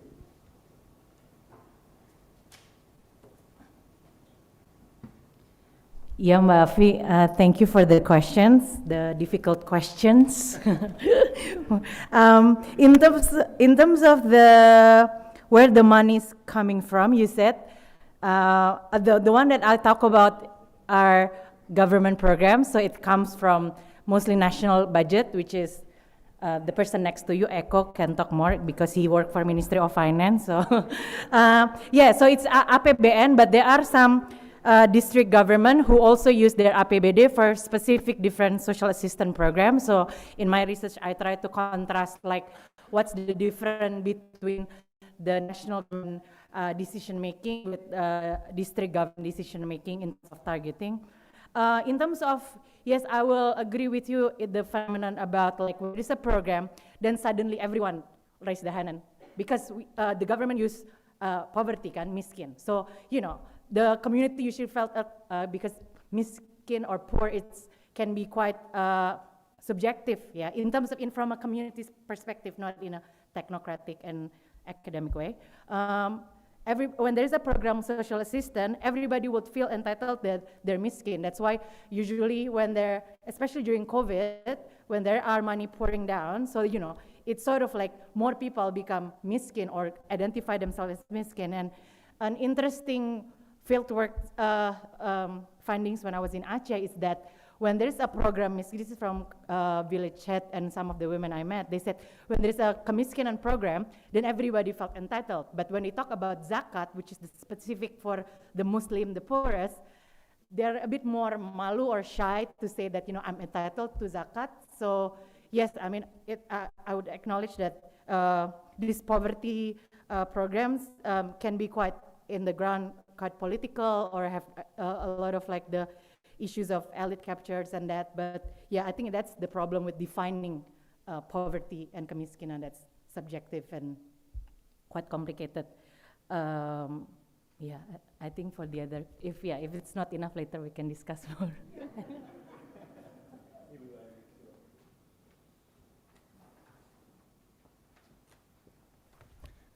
Thank you for the question, Patrick.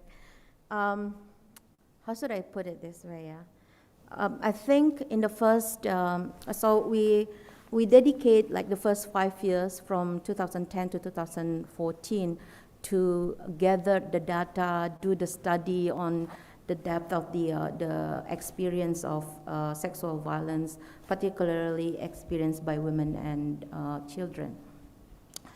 And when the bill was drafted in 2015, and it tried to shift the paradigm of sexual violence from an issue of morality as is being ruled out by the penal code to sexual violence as a violations of human rights, and also to look at the intersectionality dimension of the vulnerabilities of particular groups.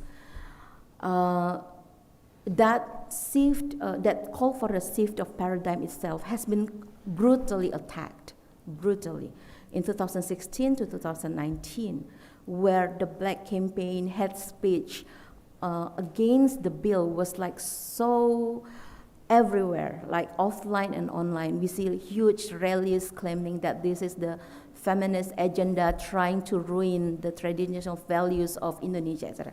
So I will say that there is not much of a space to discuss, I mean, like a more essential kind of, like aspects within the bill itself that enable us to look at various different aspects in a more details. Rather in that phase, I think most of the women's organizations and other advocates for this bill spend most of the energy to tackle the Black campaign, including the campaign that being pushed forward by a cleric who, sorry to say, but he passed away, but he never actually read the bill and claimed that is actually encouraging for extramarital marriage, extramarital sexual intercourse, for instance, and it took like months, just months, to get it correct, and then other people can do one too. And we need to engage KUPI, the female ulamas, into creating also a new narratives within the Islamic text itself, why this sexual violence bill is necessary for the communities. Hence, the other discussion, even as I mentioned, how do we build a, like a system to support the family where both the perpetrators and the victims are actually family members. We have a case during that whole controversy. Victims with her mother were convicted for abortion because of the rape committed by her brother. How are we going to deal with this kind of situation? Whilst in the same time, according to the health regulation, it should be a provision of safe abortion for rape victims, but it never exists, right? Due to this whole other argument about whether it is sinful or not to provide a safe abortion, even when it is legitimate according to the law, etc. So it's now the time when we have this already partly the kind of judiciary mechanism to criminalize all of these acts necessary. But another part of this law is actually on prevention and also on recovery, which is needed to be studied and also to be developed further. I would also say that currently there is this articles, and I also mentioned this as one of the breakthroughs in the sexual crime law, which is the prohibition to settle the case outside the court. But it is also practiced widely in the name of restorative justice, which is, according to Indonesian National Development Plan, is the direction for the development of law and legal system in Indonesia. The restorative justice, basically the mediation between perpetrators and the victims, are actually practiced on even the rape cases. So Komnas Perempuan is currently having monitoring with other, with our networks in 9 provinces to look more in detail on this practice, and hopefully it can contribute to like an insights to improve the regulations regarding the restorative justice itself.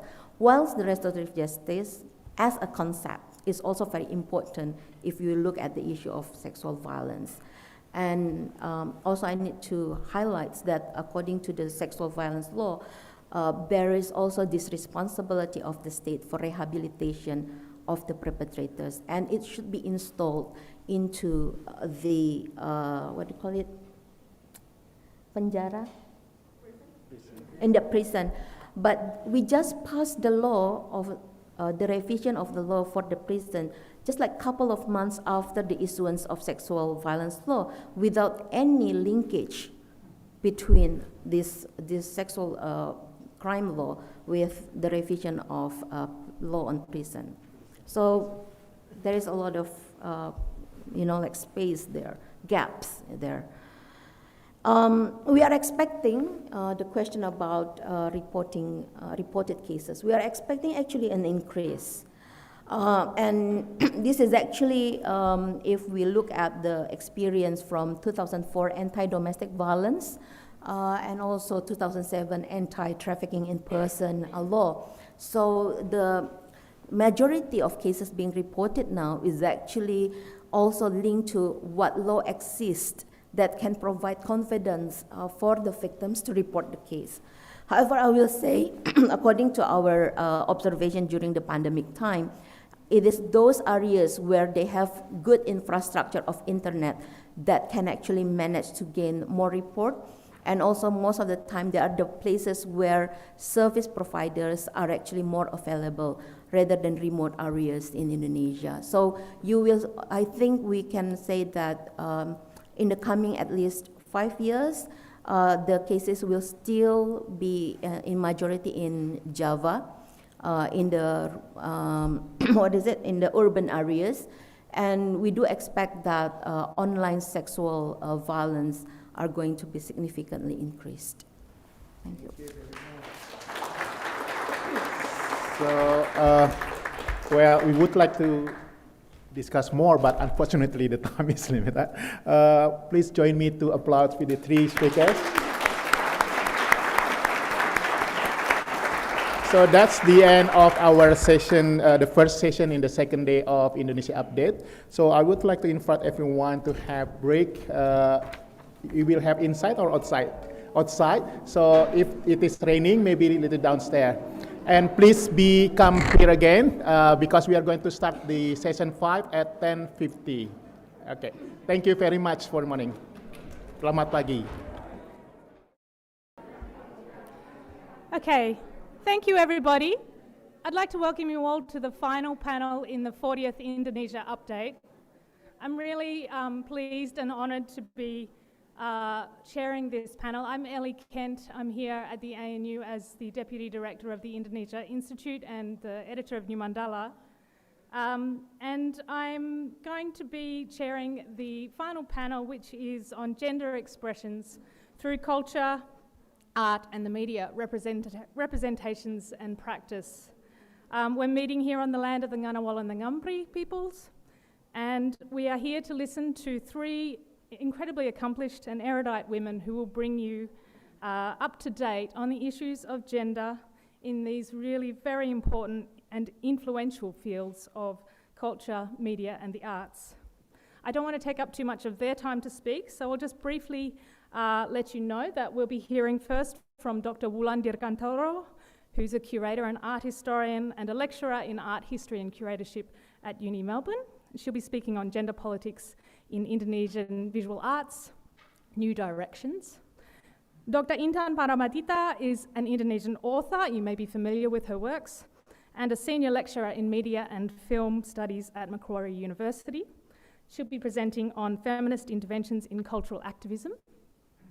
And Dr. Evi Eliyanah is an associate professor at in gender studies at Universitas Negeri Malang and a research fellow at Universitas Indonesia and an ANU alumni.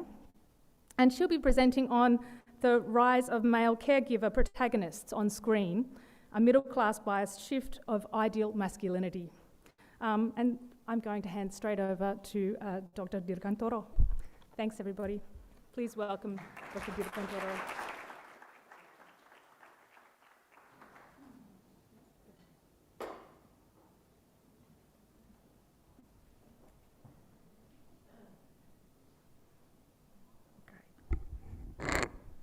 Thank you, Elly, for the introduction, and thank you for Indonesia Project for the invitation. I also want to acknowledge that I'm a visitor in the land of the traditional custodians of this land today. So over the past, yesterday and this morning, we've heard quite an update of the latest situation of what's happening in the gender politics and gender situation in Indonesia. So my presentation this morning, I will do it slightly differently.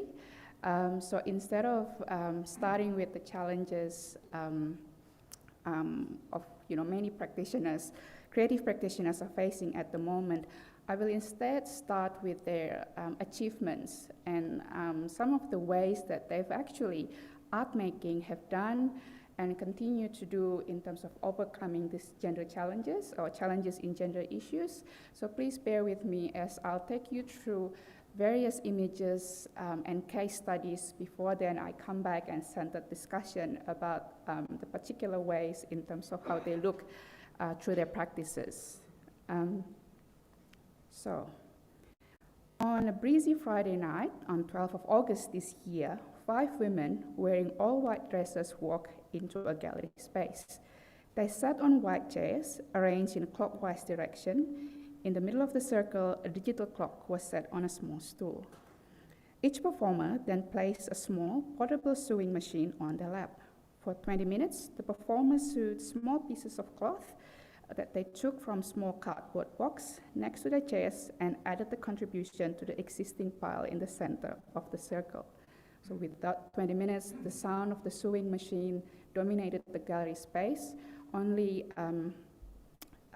occasionally interrupted by the clicking sound from the photographer. So the performance was called Rotary.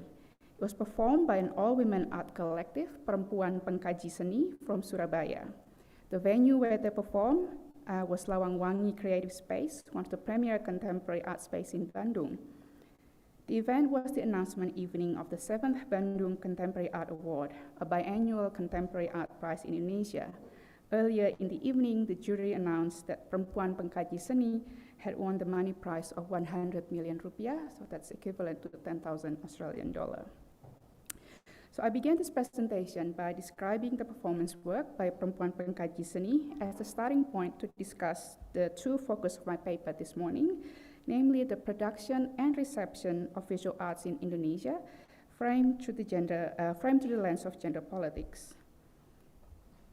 So Perempuan Pengkaji Seni's winning performance marked the first thematic shift in the recent development of Indonesian art. The theme of labor, precisely female labor, is a subject matter that has long been considered as a women's only topic. So Rotary, the performance highlighted how social norms around gender roles dictate that certain labors such as cooking, cleaning, sewing, as we heard yesterday as well in my one presentation, are primarily associated with women. So the repetition in the performance mimics the relentless chores done mainly by women.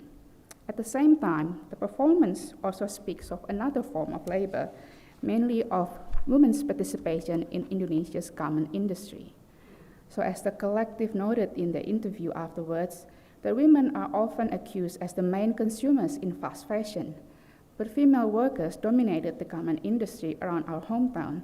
They are also the most badly treated and have the worst working condition. So the performance highlights the plight of female workers, following the trajectory of many Indonesian artists who championed the rights of working class and lower social community.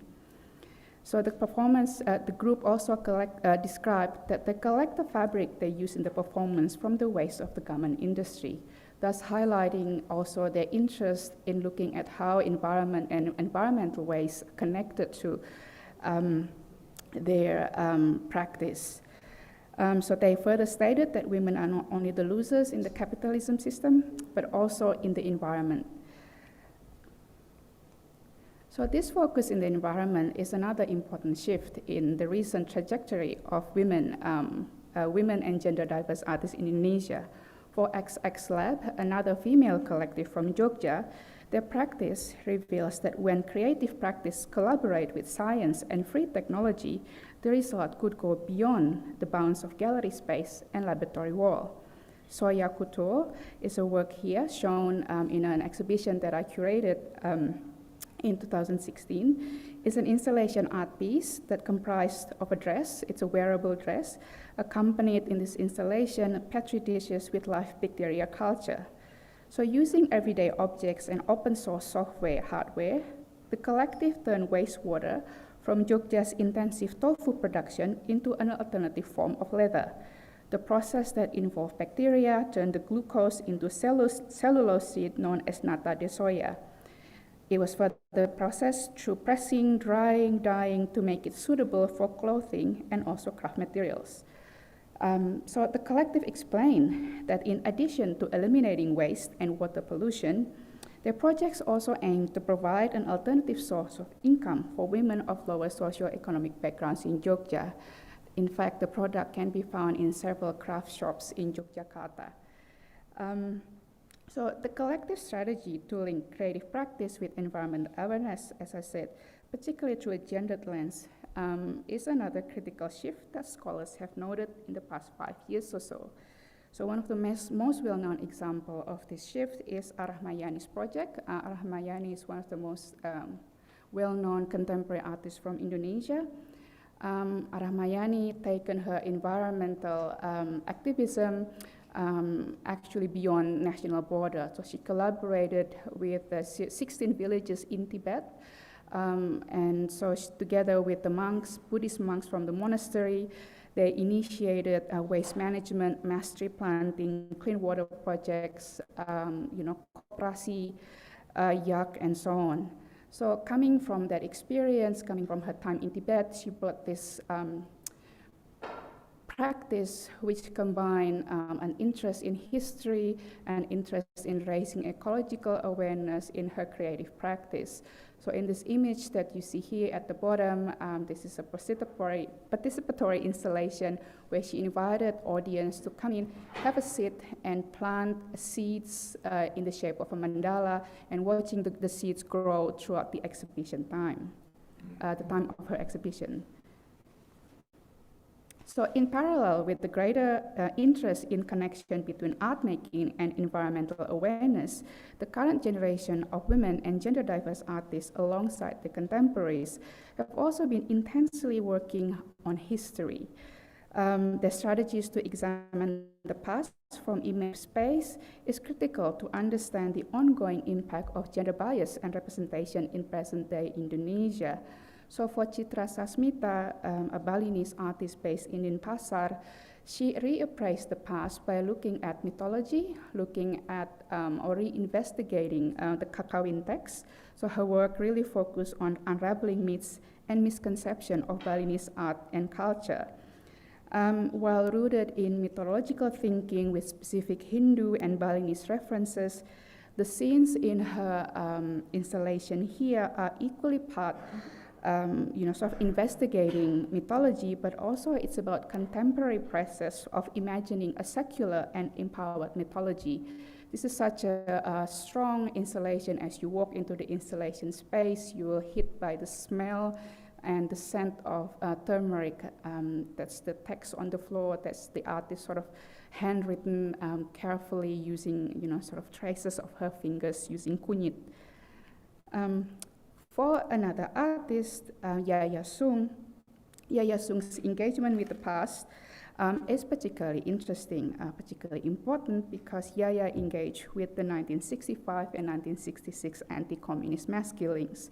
So the artist referenced and visualized a critical historical document that exposed the New Order propaganda about Gerwani, which we've heard today from Andy's presentation, about the link between sort of suppression or silencing of feminist voices. So Yaya's installation consisted of 7 flat screen televisions on vertical frames. The screens are then arranged in a semicircular formation facing away from the gallery entrance, accompanied by the artist's journal, in which she put in a lot of details about her research on the document. So the videos depict 7 rotating naked male bodies, accompanied by mournful music played on a loop. Working with a team of makeup artists, videographers, and talents, the artist and her team meticulously reconstructed the body's condition based on the forensic report translated in Benedict Anderson's How Did the Generals Die?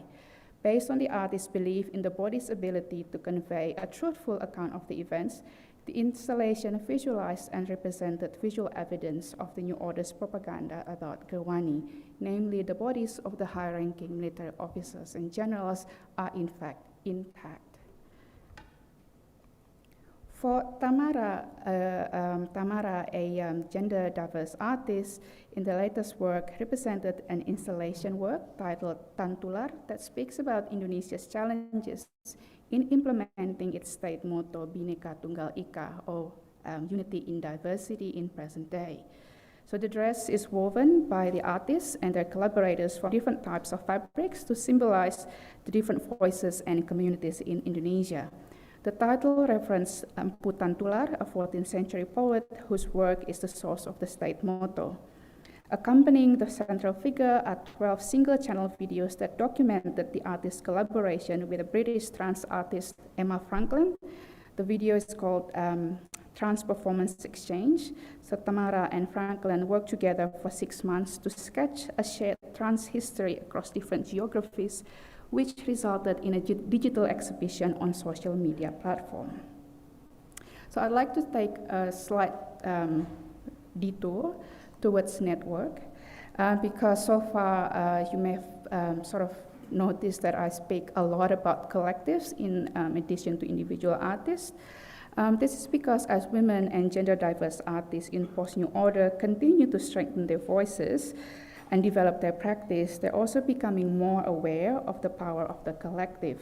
So the current generation really sees the collective as a way to regenerate communal spirit through diverse creative and activism platform. So Chitra Sasmita, for example, is an active member of Food to Wonder, which is another all-female collective based in Denpasar. So the collective's aim is to map the issues of writing and understanding of works by Balinese women artists. So here I put on 2 of their 4 manifestos, if you like, what the project's aims and goals in terms of thinking about how the collective can build awareness and raise visibility of Balinese women artists.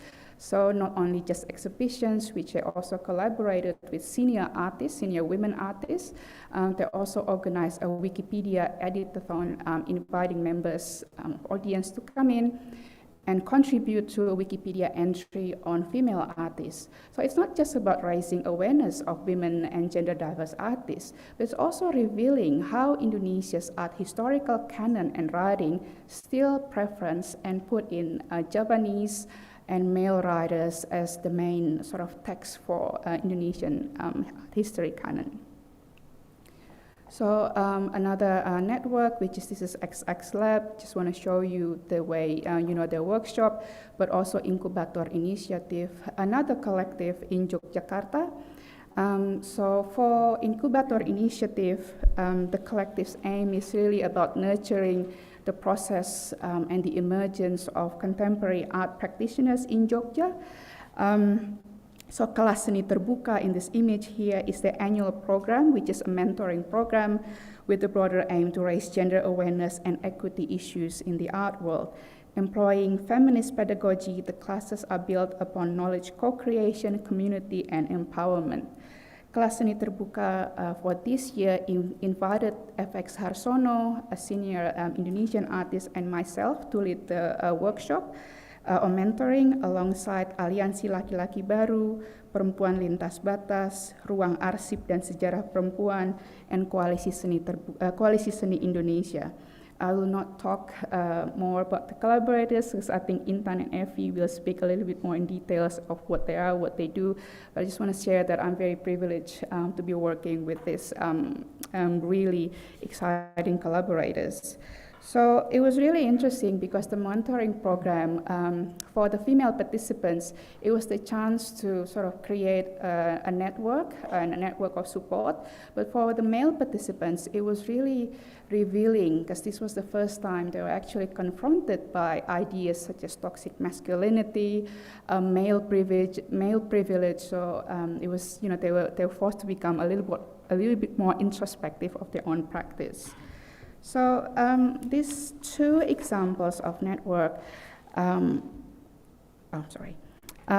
really sort of reflect about the current generation taking critical steps to address the patriarchal legacy of New Order during this time of post-New Order Indonesia.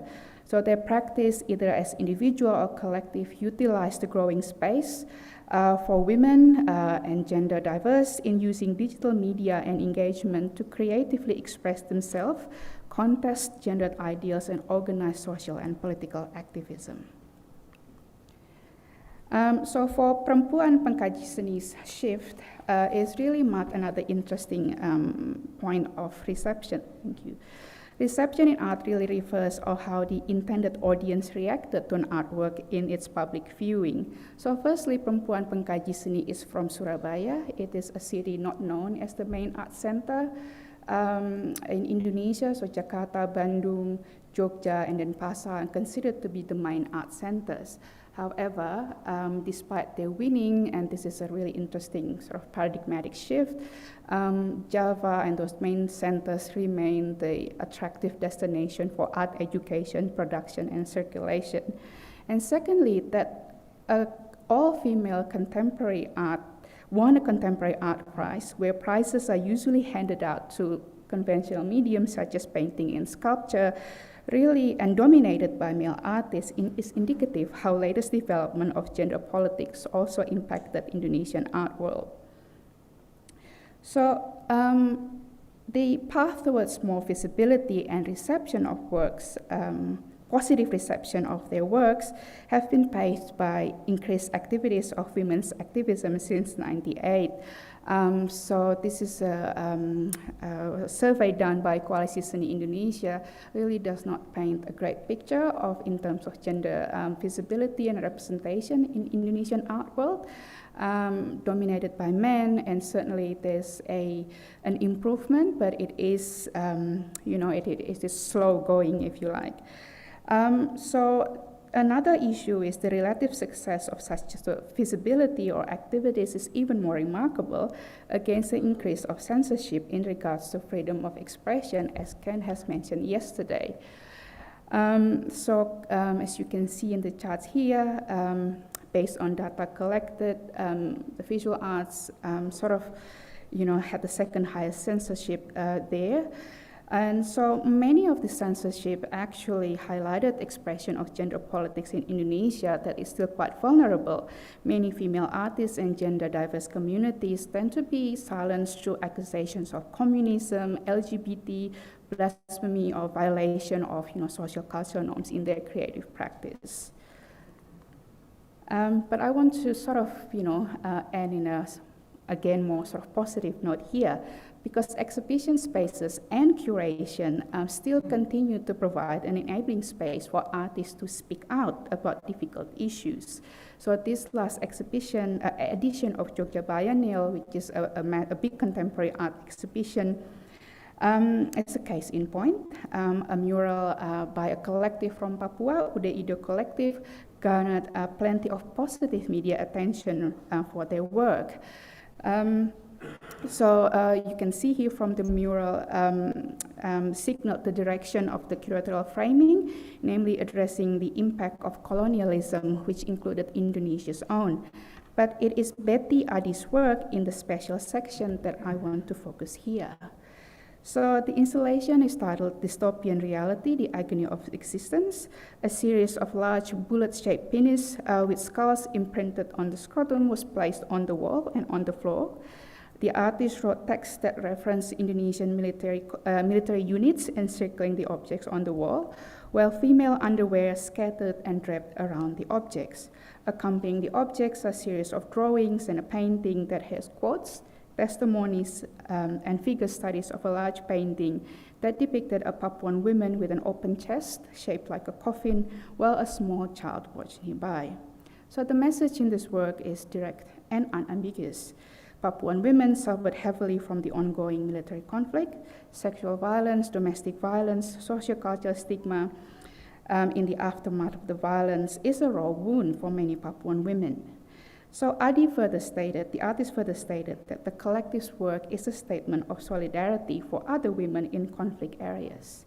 But importantly, the artist is keen to emphasize that despite the challenging subject matter, exhibition space is a safe space for her. Not only for her to speak out about this difficult issue, but with other build solidarity with other community Papuan women in Jogja. There was no reported incident, intimidation, or censorship against the collective during the exhibition or after. So how do we situate the positive reception of the works by women and gender diverse artists within the broader social change? So the recent development of gender politics in Indonesian visual arts certainly reflect the global Me Too movements. Thank you. There's a strong belief in the capacity of visual art to galvanize change. They also focus on changing the art world infrastructure. This is different from the previous generation. They see the art world itself is part of broader structure. Certainly they build transdisciplinary and global network with other activist groups.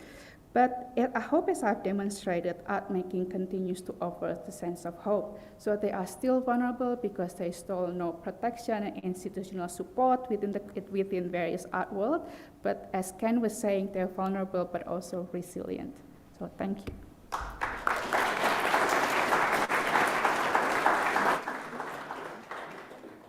Thank you. I've silenced that overactive timer. Our next speaker is Dr. Intan Paramaditha. Please, the stage is yours, Intan.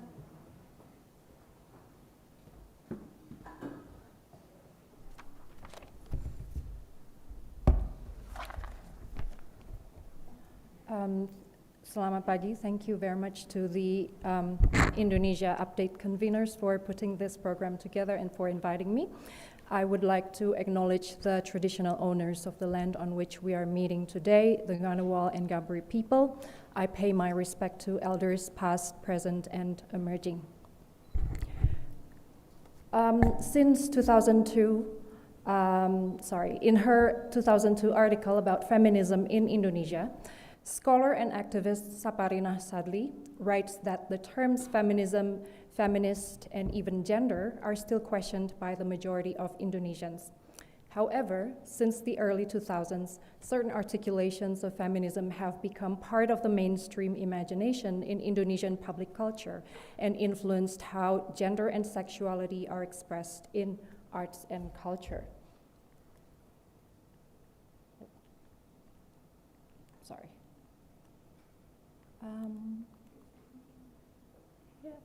Sorry, is it?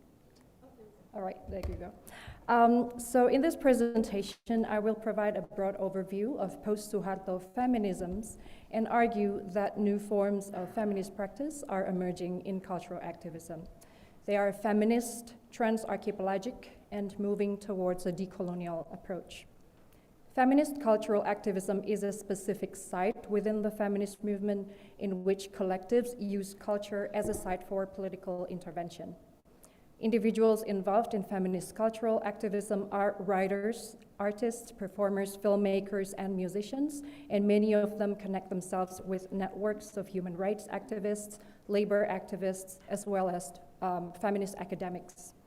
Here I will talk about trans-archipelagic feminist spaces created by several initiatives in the field of arts and culture.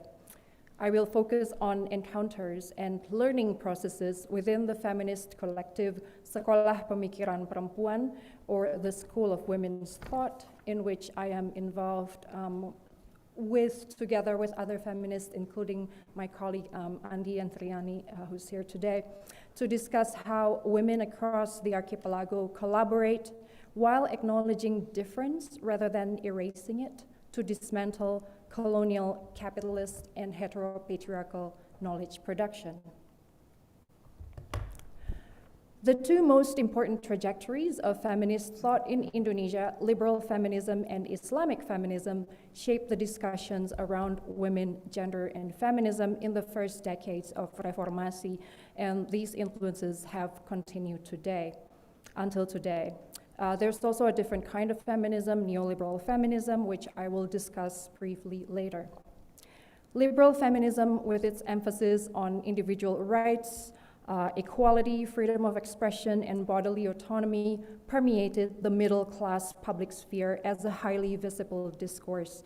It's often represented by high-profile urban feminists such as Gadis Arifia, co-founder of Jurnal Perempuan and Suara Ibu Peduli, and author Ayu Utami, who was considered as the pioneer of a new wave of women writers who boldly engage with topics of sex and sexuality. Reclaiming feminist thought has been understood as reclaiming the body. The performance of Eve Ensler's Vagina Monologues in 2002 involved famous Jakarta actresses and celebrities.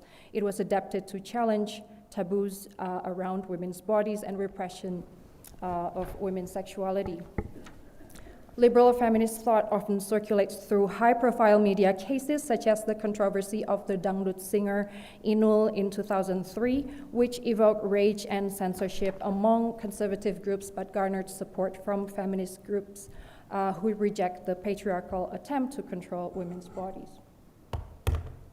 While liberal feminist thought dominated media attention, Islamic feminist groups have also drawn more support since the 1990s with the emergence of feminist NGOs such as Rahima and Rifka Anissa, as well as the more active roles of women's wings of major Islamic organizations, Muhammadiyah and U.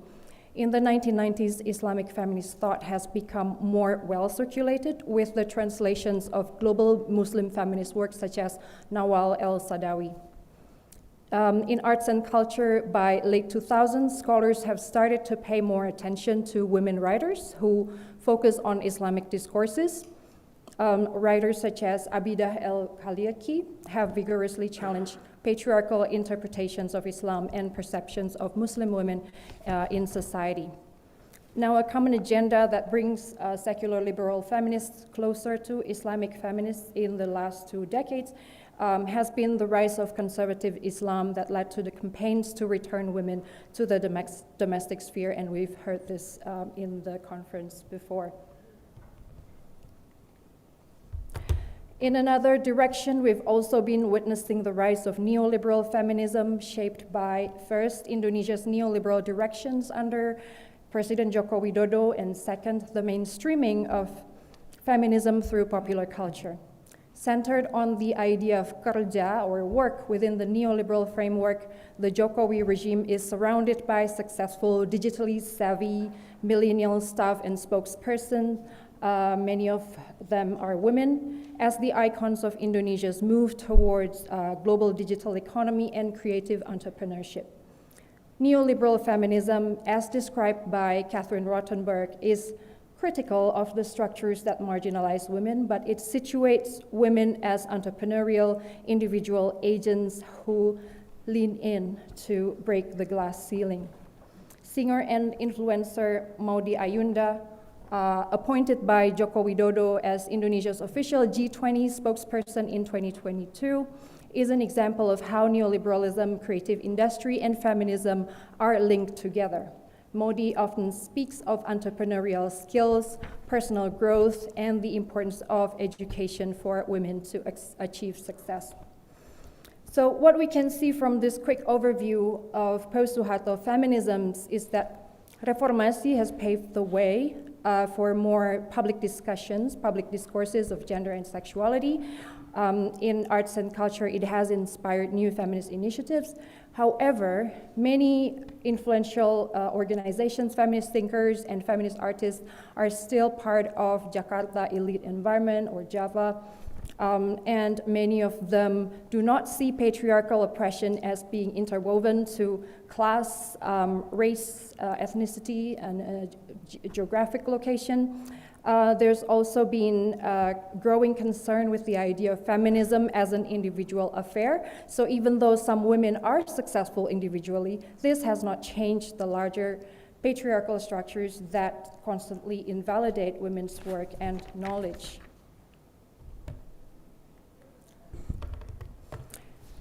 In the past decade, a new direction of feminism has emerged in arts and culture.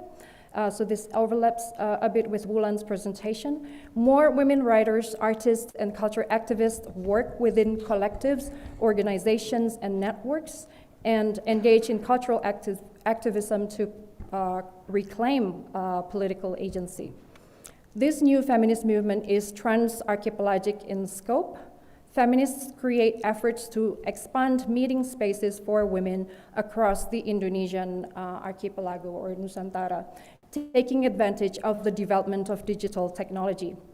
Further, decolonial thought and questions complicate these feminist projects and affiliations, resulting in a more critical view of the archipelago or Nusantara as a frame or orientation. In the last 5 years, organizations and collectives such as Puan Seni, Perletas, Sekolah Pemikiran Perempuan, and Perkawanan Perempuan Menulis they have amplified the digital platform to facilitate encounters for feminists living in different islands and interrogate not only patriarchy, but also colonialism, Java-centrism, and heterosexism that are often embedded in feminism itself. The Association of Women Art Workers, or Puan Seni, started as a network in 2015 and became an official association in 2021, led by Ama Ahmad from Banggai, South Sulawesi. Some of their concerns include sexism in arts communities, the lack of support in the arts for women, and the inequality of access for women creators outside Java. The organization Perletas, Perempuan Lintas Batas, the literal translation is Women Crossing Boundaries. This was founded in 2017. It focuses on building feminist solidarity among women art workers with an intersectional perspective to transcend racial, ethnic, class, and religious borders, a paradigm that echoes Chandra Talpada Mohanty's idea of feminism without borders. Perletas aims to, quote, move towards social transformation and knowledge distribution instead of centralizing in creative industry, productivity-driven, or individual career, end quote. So you can see that they distance themselves from the neoliberalization of arts and creativity that has become more prevalent under the Jokowi administration. The collective Perkawanan Perempuan Menulis, or the Women Writers Collective, is a notable example of a trans-archipelagic feminist space created to respond to male-dominated literary communities that alienate women. Initiated by 6 women writers from, among others, Aceh, East Nusa Tenggara, and North Maluku, the collective creates a virtual feminist literary space to connect women writers in the Nusantara. Their first project is the publication of a collection of short stories called Tank Merah Muda, or The Pink Tank, which explores memories, trauma, and voices of women outside the center, or Jakarta, during the transitional period from the New Order to Reformasi. Sekolah Pemikiran Perempuan, or the School of Women's Thought, this is the collective in which I am involved. This is an initiative that connects women in the archipelago and intervenes in the processes of knowledge production that marginalize, invalidate, and erase women. So you can see from all these case studies, women within the networks of feminist cultural activism are moving towards solidarity by confronting rather than erasing borders. It acknowledges the politics and privilege of location, including how Jakarta remains the validating agent for the rest of Indonesia. Questions around knowledge production have become more pressing as we discuss potential feminist encounters across borders. Who produces knowledge? For whom is the knowledge? And who benefits from it? In short, the decolonial frame is an important tool of analysis to critique colonial knowledge production. Women in trans-archipelagic spaces have been referring to decolonial or anti-colonial thinking of women of color feminisms. In Sekolah Pemikiran Perempuan, for instance, we try to reflect on our practice by reading the feminist thought of bell hooks, Linda Tohewai Smith, Gloria Anzaldúa, and Indonesian feminist thinker from Minahasa, Mariana Katopo. I will discuss some case studies of this new direction of feminism based on encounters facilitated by Sekolah Pemikiran Perempuan. So the two main activities of SPP are the school and the festival. So the school, or the sekolah, is a series of informal classes that runs for 20 weeks, focusing on anti-colonial feminist thought, gender politics in arts and culture, and feminist cultural activism. The annual festival, feminist festival, is called Etalase Pemikiran Perempuan, or Etalase. The festival has featured, among others, Papuan women writers such as Rodewa Nimbo, Elvira Rumkabu, and Elstineke Rike Katmo. If you don't know these names, you should Google immediately. They address colonialism and racism in West Papua. And this year, we've invited Muslim trans male activist Amar Alfikar, who reclaimed the concept of hijrah from the dominant interpretation of conservative Islam, and trans woman activist Roli Malay, who interrogates the concept of ibu or mother by looking at trans women's engagement with care work. Since 2022, Etalase has been designed with alumni of the school based in various locations in Indonesia, including Java, Kalimantan, West and East Nusa Tenggara, and Papua. So what I'm going to do now is to look at 3 feminist narratives of women involved in SPP. Erni Alajai is a novelist and nonfiction writer from Banggai, Central Sulawesi. She focuses her work on capturing the experiences of women in Eastern Indonesia as a way to interrogate the exclusion of Eastern Indonesian women from knowledge production. She collected recipes for traditional medicine and published them as a book entitled Grandma's Herbs. And in this project, she interviewed elderly women in Banggai about how they use traditional medicine for reproductive health and passed the knowledge from generation to generation through oral tradition.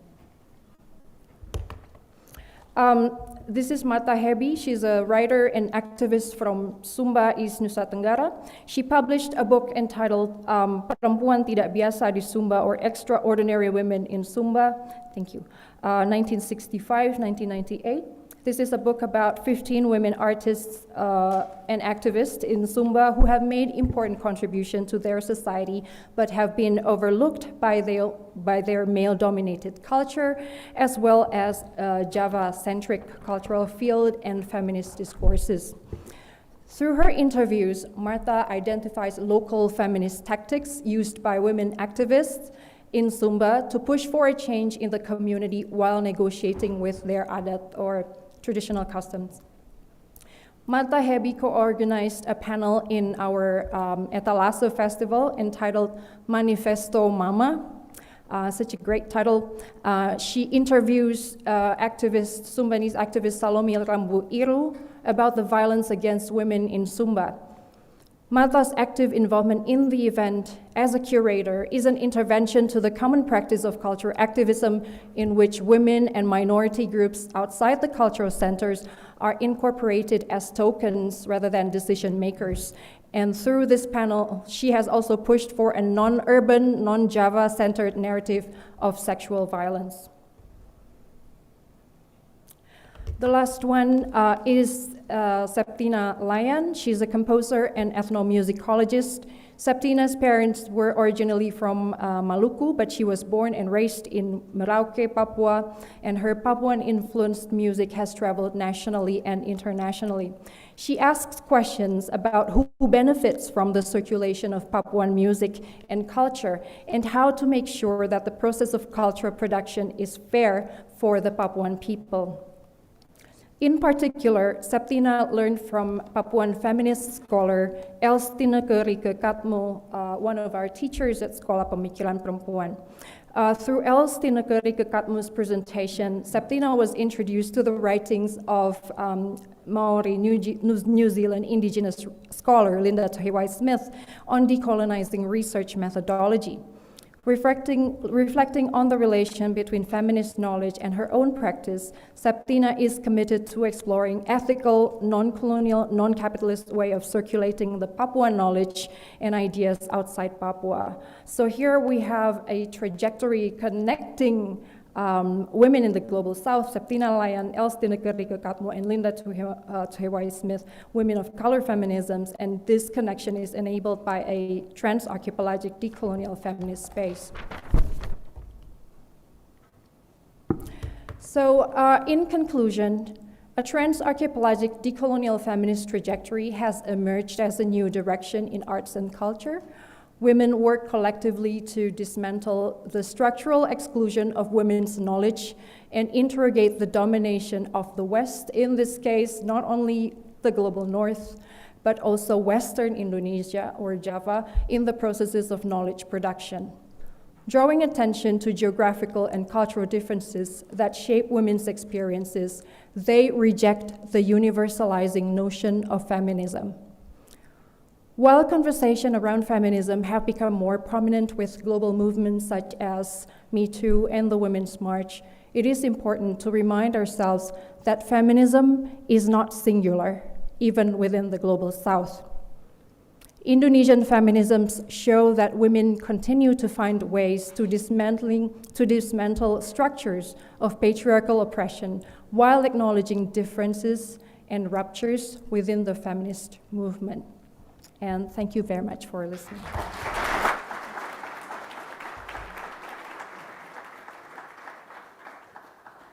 Thanks so much, Intan. Our last speaker is Dr. Evi Eliyanah. The stage is yours, Evi.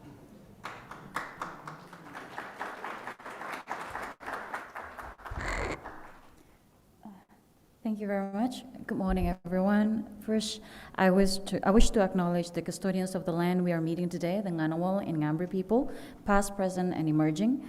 I respect their continuing culture and their contributions to the life of this city and the region. I'm honored to be in a very rare panel of culture, and arts, and media in Indonesian Update and share the stage with academics I am fangirling with, Elly, Wulan, and Intan. Thank you so much for having me. I will be shifting focus a little bit to the politics of cinematic representation, especially of ideal masculinity. So why talking about men and masculinity? Because they are the immediate recipients of patriarchal dividends. The discrimination and violence against women need to be addressed also by changing men and masculinity. So how Indonesian filmmakers express their gender politics to challenge the hegemony of Bapaism, the counterpart of Ibuism, in 2001 to 2021. I highlight the rise of male caregiving protagonists on screen, but also note their middle-class biases. So this is the structure of my presentation today, beginning with a bit of background and gliding to my main discussion on the selected films and their filmmakers, and then wrapping up with conclusion. The first 2 decades of 21st century is marked by profound changes within the established structures of gender relations of labor, power, and emotion. Ibu Kathy has well addressed about this. I will focus on the first one. The official patterning of gender relations of labor has been premised in breadwinning men, homemaking women. Minted in the 1974 marriage law, structured Indonesian bureaucracy, and also became the foundation of regulating women's movement during the New Order.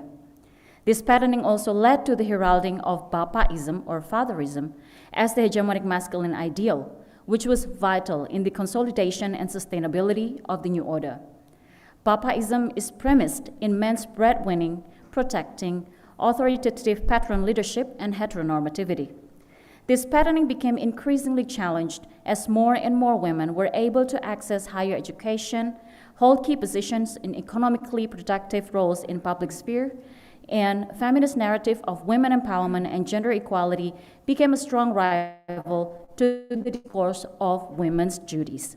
The situation was worsened when many men either lost their jobs or had a declining income due to the economic crises. Masculinist responses to economic decline and political turmoil in the late 1990s manifested in the male violence and frustration, as you can see in the picture above. Simultaneously, the search for alternative masculinities were more visible in various fronts. Parenting magazines like Ayah Bunda, for example, began to idealize fathers who were hands-on in child rearing, which is in line with the emerging pro-feminist men's movement like Aliansi Laki-Laki Baru, also mentioned by Wulan. Intensifying Islamization also led to the idealization of a spectrum of alternative ideals, from controversial polygamous men to pro-feminist Muslim men who believe that fluid gender division of labor and gender equality are in line with Islamic teaching. The same period also saw Indonesian cinema flourished, with emerging young filmmakers seeking to engage with various transformations in the post-Reformasi.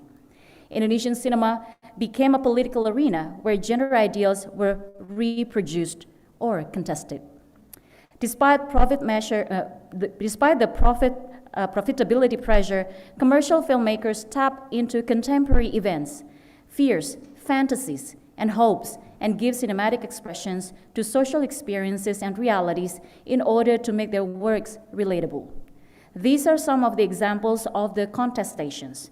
Polygamous men are the subjects of Berbagi Suami and Ayat-Ayat Cinta, although they don't offer the same trajectory of polygamy. And then non-heteronormative masculinity is central to the narrative of Arisan franchise. Masculinist response to financial emasculation is what Mengejar Matahari is about. Behind these filmmakers are some politically engaged filmmakers. They are highly educated and actively take part in advocating certain masculine ideals on and off screen, either in support or challenging hegemonic papaism. I traced the politically engaged filmmakers from their works and focused on these four. The popular and controversial novel adaptation, Perempuan Berkalung Sorban, adaptation from Abida El-Khaliqi's novel mentioned by Intan, was directed by Hanung Bramantyo in 2009. It's about a daughter of a notable Muslim cleric who experiences gender-based discriminations and violence growing up and living in conservative Muslim boarding schools.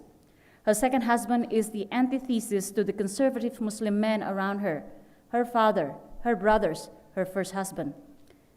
The second husband supports Muslim women empowerment, provides his wife with space for personal and professional development, and willingly share the household and caregiving workloads. Maybe the first film with Islamic theme that show men offer meal and also cook in the kitchen for his wife. Next is 7 Hari 24 Jam, directed by Fajar Nugros and produced by Lukman Sardi, released in 2014. It's about a couple who faces a crisis when the wife's career takes off, while the husband's is stagnant. They must deal with the husband's jealousy and emasculation as the wife is earning more and spending more time at work than at home. Eventually, both agree to rearrange the household and caregiving responsibilities as a solution. The third is Hijab. It's another film by Hanung Bramantyo released in 2015, also centers on the renegotiation of gender division of labor at home. The story climaxes when the man's career dwindles, while the women's fashion business soars. Again, husband's jealousy and emasculation become the main issues.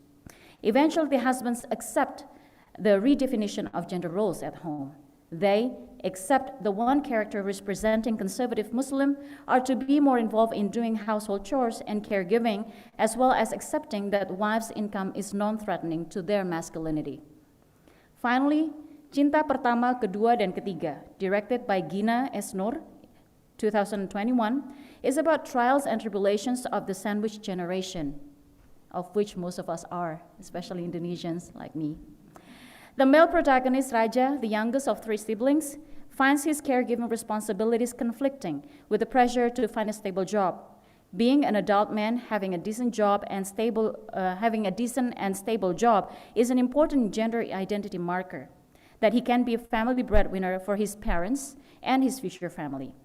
The conflicts resolve partly through Raja's acceptance that taking care of his grandmother and father who suffer from Alzheimer should be his priority, instead of getting a job which will make him no longer able to provide care for them. Raja does not pressure his oldest sister to give up her job or his second sister to spend more time with their aging father and grandmother. So in short, these films, instead of pressuring women to give up their careers, champion men changing their perspective ideal masculinity.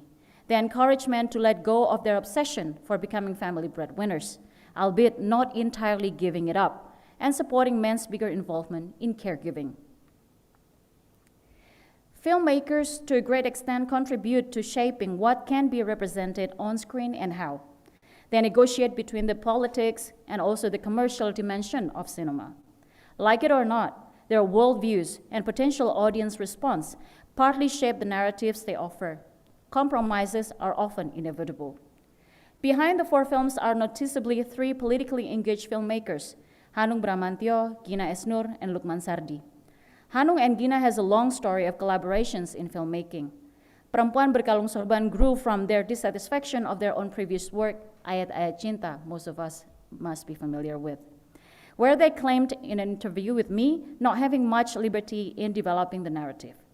They then convinced Starvision to produce the adaptation of Perempuan Berkalung Sorban despite knowing it's being potentially controversial, and it was. The narrative captivated them as Muslim filmmakers. The film was their response towards the emerging conservative turn, what Evanisa mentioned yesterday, in contemporary Islamization.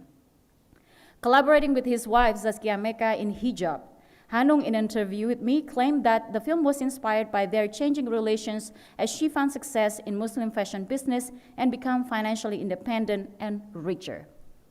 In part, the narrative of hijab also responds to the conservative turn in intensifying Islamization, which led to backlashes to ideas of gender equality. The film does not convert the conservative Muslim character, but clearly shows that this attitude is less desirable by showing that the wife is sad for having to withdraw from the joint venture. Cinta Pertama, Kedua, dan Ketiga is Gina's second directorial debut after politically charged Dua Garis Biru, which criticizes the lack of sex education for Indonesian youth. In Cinta Pertama, Kedua, dan Ketiga, Gina based most of the narrative on her own experience being the youngest child who takes care of her aging parents, but gave it a twist by making the caregiving character a young man who is not stereotypically expected to provide care to the aging parents. Finally, Lukman Sardi, a veteran actor, the creative producer of 724. As an actor, he has been involved in several politically charged films, including Berbagi Suami, which offers nuances of women agency in their involvement in polygamous marriage. Outside cinema, he was involved in feminist-inspired men's movement and advocating men's role in caregiving, as you can see here in the bottom picture. Hanung, Gina, and Lukman represent majority of commercial filmmakers who are highly educated, Jakarta-based, financially settled, cosmopolitan. They were aware of the changing landscape of gender relations of labor and that requires men to redefine dominant norms of masculinity. They are also aware that they can use films as their political avenues to criticize the deeply rooted gender order and offer alternatives. Hanung, Gina, and Lukman make films for middle-class audience who possess disposable income to purchase cinema tickets and able to access and hang out in malls. As you can see in the picture of Cineplex, it's very extravagant in mall complexes. And moreover, based on statistics of cinema goers, Indonesian immediate consumers of films who go to cinemas are mostly 35 years or below, tend to be highly educated and able to access other forms of entertainment like Hollywood and emerging Korean films and drama in which soft, gentle, less masculine entitled ideals are highly visible. It is also important to note that feminist issues have become popular themes in global cinema. Thus, these filmmakers need to create stories that appeal to this pool of audience. The idealization of caregiving men is relatively new in Indonesian cinema. In 70s and 80s, breadwinning was represented as men's natural and culturally proper role. Successful career women were either expected to bear double burdens or doomed to choose between career and family. Films in 2000s tend to respond to men's loss of breadwinning status through masculinist response such as Mengejar Matahari and Sembilan Naga, or stoicism and spiritual devotion as kun fayakun and emak ingin naik haji. The idealization of caregiving men on screen also took place in glossy lifestyle magazines like Emporium, FHM Indonesia, even Femina, and also tabloids like Ayah Bunda, as well as many parenting seminars, including some that were held by government bodies like BKKBN. They introduced more fluid gender relations of labor at home, with some drawing support from alternative interpretations of Islamic texts. These indicate a deep tension between the official and popular discourses of ideal masculinity. Unfortunately, the filmmakers' struggle to promote caregiving masculine ideals is rife in class biases. Their middle-class worldview and pressure of relatability, and certainly, their plays significant role in how the alternative ideals is represented. First, the idealized caregiving male protagonists represent middle-class Indonesian young professionals. They own a house and live in urban areas, went to university, drive their private cars. They mostly hold formal jobs. Neither one is compelled to give up their job. Such narrative is biased towards justifying the changing roles of men in dual-income middle-class urban-based households. They exclude the ongoing struggle of lower-class Indonesian men in negotiating their everyday reality with the official and popular construction of ideal masculinity. Even if present, like in hijab, the lower-class men represent naivety, undesirable complicity to Bapaism and Stoicism. In short, compromising breadwinning for men and their caregiving practice are represented as not only gender, but also class markers. They are exposed to and understand discourses of gender equality as they are able to access higher education and interact with like-minded people. Okay, how can I play this? Yeah. I'm going to play a short clip from 7 Hari 24 Jam. This film is available on YouTube if you're interested. Yeah.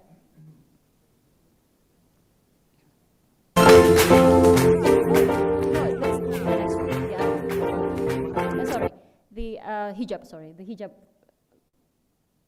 the other one, sorry for the...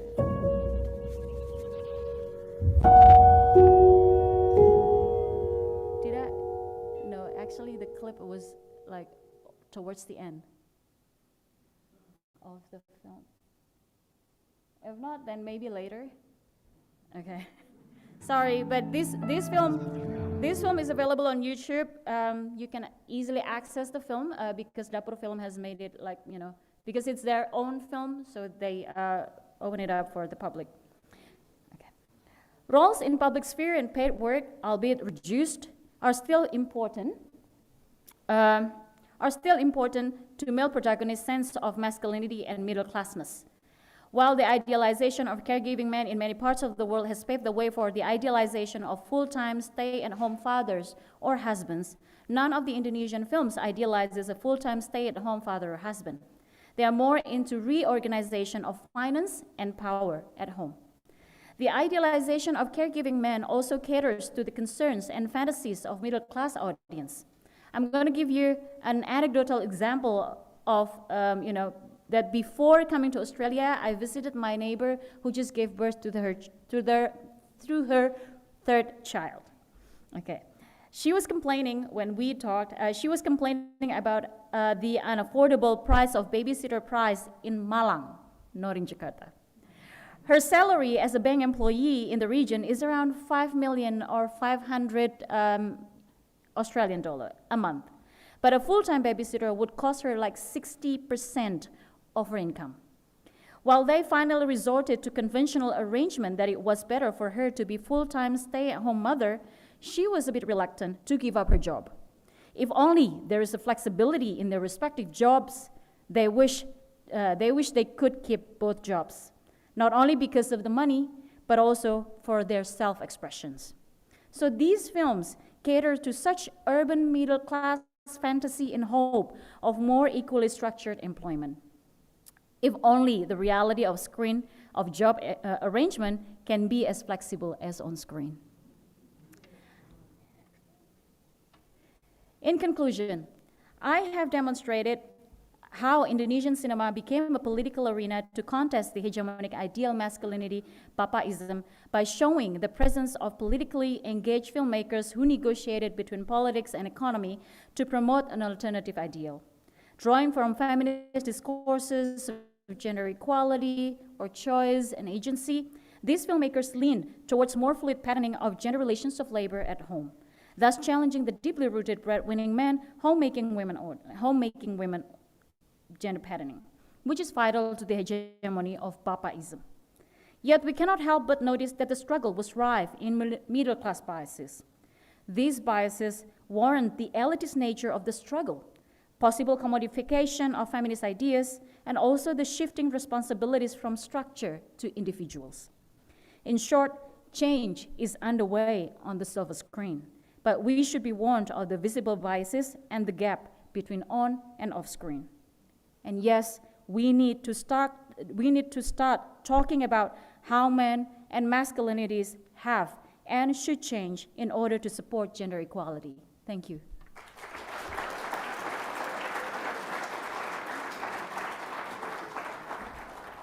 Thank you. Thank you, Evi. The three presentations were just brilliant. It was really beautiful to see the solidarity that was evident in the case studies that you gave us, also evident in the intersections between your presentations, so thank you so much. We have time we've got about 20 minutes for questions. We'll take 3 at a time. Please keep them brief, and we'll take from either side of the room and also online. Can you raise your hand if you have a question, please? Budi, just there in the middle. Lydia, thank you. Anyone on the left-hand side? Thanks, Kathy. Indra, Kathy's on the other side. Just round the back, maybe. Thanks, Indra. Yeah, first of all, thank you very much for the presentation. So, but it seemed to me that, I appreciate, but it seemed to me that the art that presenting in this presentation is more of a media discourse among elite, in which flexibility is of bargaining are relatively available. So I would like to know more about the art that is more for common people. So what happened in Dangdut? What happened in Ludruk? What happened in Lenong? Are there any movement toward possibility of bargaining this, or discussing this discourse among gender? Thank you. Thanks, Budi. Kathy? Well, thank you very much for a fabulous panel. I've just got a question, I guess, inspired by Evi's talk and that comment that the films that you're talking about mainly concern middle-class men. And I'm just kind of wondering, are there any filmic, or Intan might know about, novelistic representations or television about those transformations in gender that are happening in those areas where it's the women who've been the international labour migrants? I just know from my own personal experience of running into, you know, the men who have become the house husbands in places like Flores and Timor, because their wives are away and they're the breadwinners and so on. And so I'm just wondering, is that something that's been caught up in any kinds of artistic representations and therefore brought into some sort of broader national discourse? Thank you. Great, thank you. Were there any other questions? Just behind you there, Lydia. Stephen, thank you. Stephen Sherlock from Political and Social Change at ANU. Partly in a follow-up, maybe from Catherine's question, the final, Evi, in your final line in your presentation, you talked about the erasure of lower class men. Could you elaborate a little on that? Thanks, Stephen. Who would like to go first?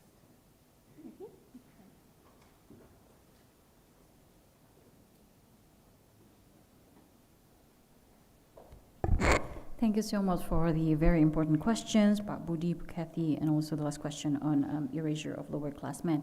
I'm going to start with Pak Budi. Yeah, I chose to focus on commercial cinemas because there's a lot of, suspicion about commercial cinema being very too commercial. Of course, there are movement in documentary about gender politics. They arrive about it. Colleagues like Thomas Barker would be able to chart, how the movement on critiquing gender equality through documentary and festival-made films, which I'm also very critical about. And then Bukati, I quoted you on Left Behind Men, on how Left Behind Men, especially in the context of labor migrants, like female labor migrants, are depicted in Indonesian commercial cinema setting. It's very rare to find those, Bukati. One film that I can note is that Minggu Pagi di Victoria Park, but it doesn't quite focus on the changing of masculinity and how the left behind men, negotiated with their masculinity at home. And I could direct you to, an omnibus law produced by Nia Dinata about this. So they were talking about how left behind men negotiated with financial emasculation and also being far away, how to negotiate their sexual needs and everything. So there is a very interesting films. They are not my focus because I want to address something, commercial cinema that people always presume to be merely profit-minded, merely driven by profits. And then about erasure of lower-class men. Indonesian cinema, like it or not, is very much dominated by Jakarta-based middle-class filmmakers. Intan also mentioned that in other arenas, as in arts, for example, like the experiences of lower class men in negotiating with the popular and also the official ideals of masculinity is pretty much absent in the commercial setting, in the commercial cinema setting. Okay, I know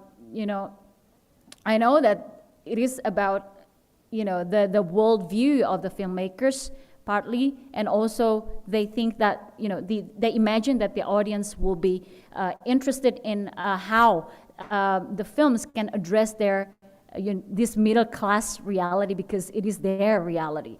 So that's why I think in this kind of political arena, I said that cinema is a political arena, this particular niche of political arena, the experience of lower class men in negotiating their masculinity between the official and also the alternative discourse is pretty much absent. If not, if even present, as I said, like in the film Hijab, it's often like that these are representation of naivety and also undesirable complicity to Bapaism. I hope that answered the question. Thank you.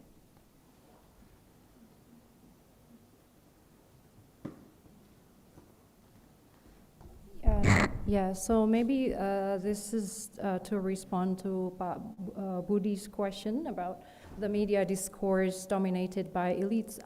I guess my presentation is actually the way to challenge that, how we are really aware of the domination of Jakarta-centered and urban middle-class cultural production as shown by Evi.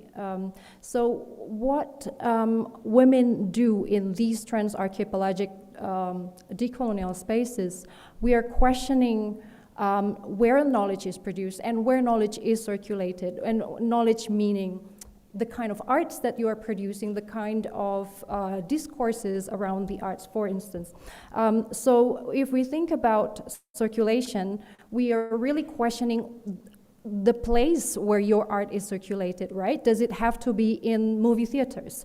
Does it have to be in festivals? Is it possible that art is shown to your friends? And that is possible. So actually, trans women artists are doing this.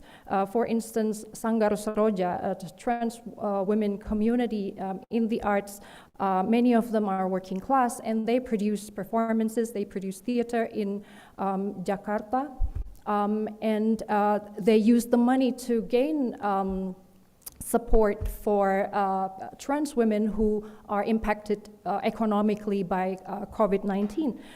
So we are really trying to move away from all the glamorous side of Indonesia's neoliberal creativity with all the festivals, international recognition and so on, to shed a light to all these platforms showing that women and trans women are capable of critically questioning power, and they're capable of mobilizing themselves, creating connection, and they're capable of asking themselves, well, am I really still colonized in terms of my thinking? And I think we need to celebrate that.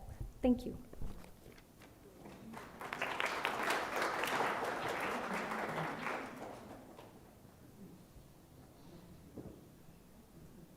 Thank you for the question.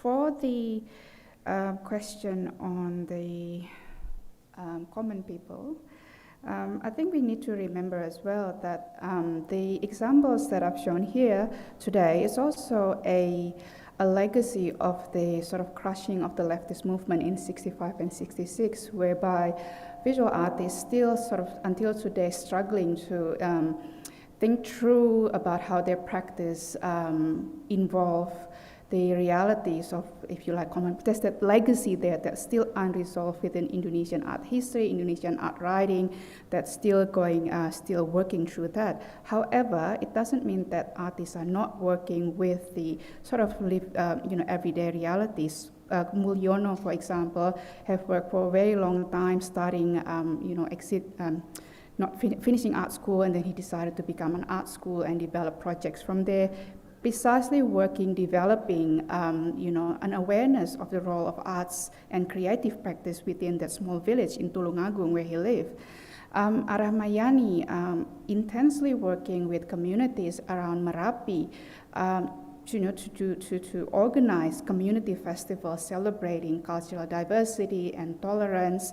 So the question sometimes is about where is the art, but in this sense, the art itself is the participation, the dialogue that the artists develop within their involvement with the community. So the community is actually the important stakeholders here. The artists are merely the catalyst for this movement.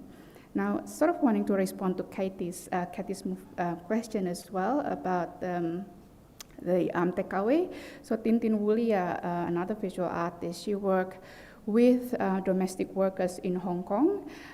So she developed relationship over several years with them, alongside another project with Kunci.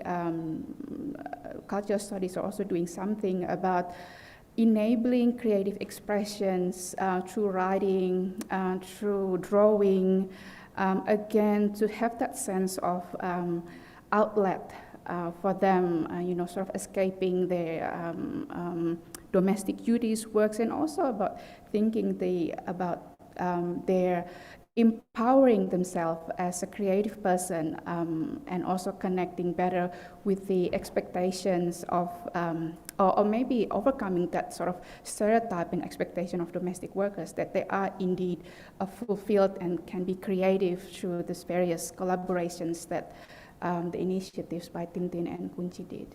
Yeah.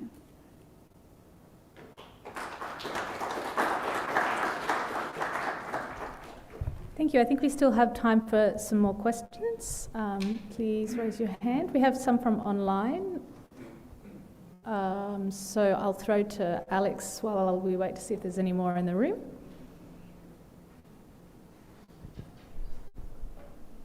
Just a quick question online from Katrina Irawati Graham. The question is, do you see a space opening up in Indonesia for a national trans-archipelagic organisation of screen women like the Women in Film and Television Australia? Thank you. Could you repeat it? Sorry, Alex, would you mind repeating? Sorry. Do you see a space opening up in Indonesia for a national trans-archipelagic organisation of screen women, like the Women in Film and Television Australia? And that's just directed generally to the panellists. Any more questions from the room? Oh, one from Angie. Yeah, I have a question just around, I guess, sustainability of movements and funding and resourcing. I know so many of these movements and art collectives, so many that I've been involved in, rely on volunteerism, and people get tired. And yeah, so just a general comment, I guess, to all of you around those movements and sustaining the work. Thanks, Angie. Evi, do you want to go first? Or...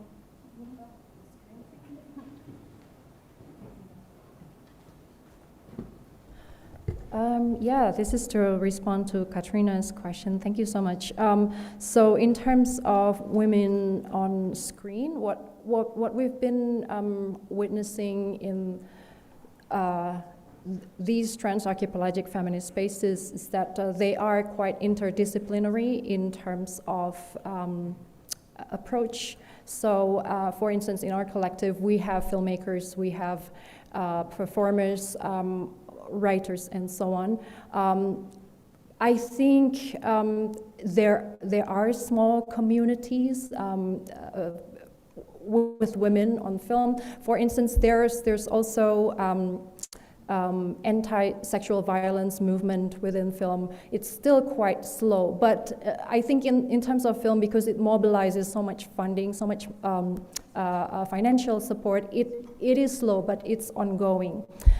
So we are working towards that. But at this stage, it's quite interdisciplinary.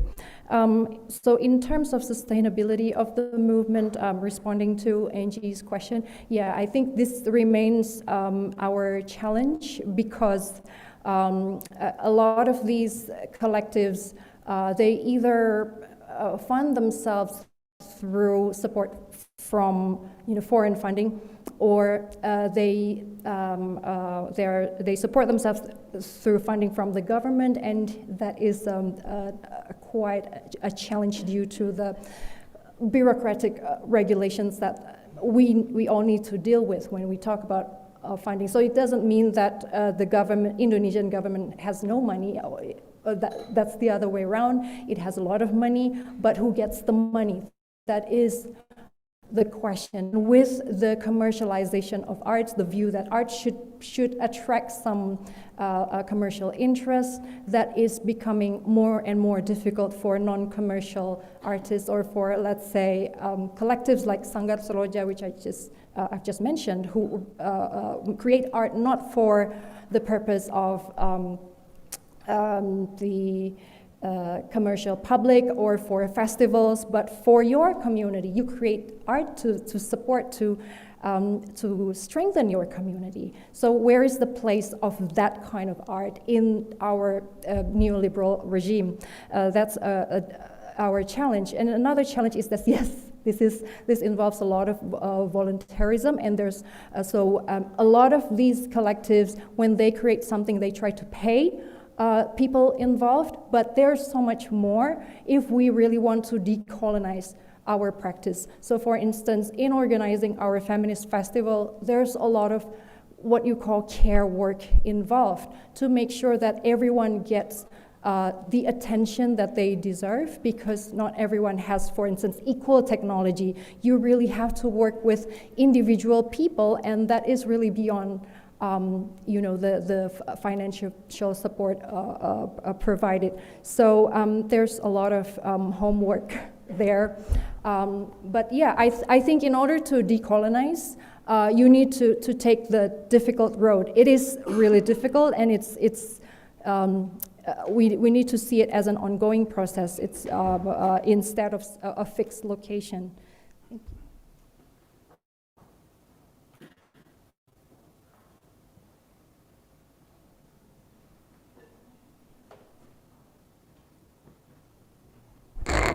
Both questions actually are related about the space that open up for screenwriter or maybe like screen women.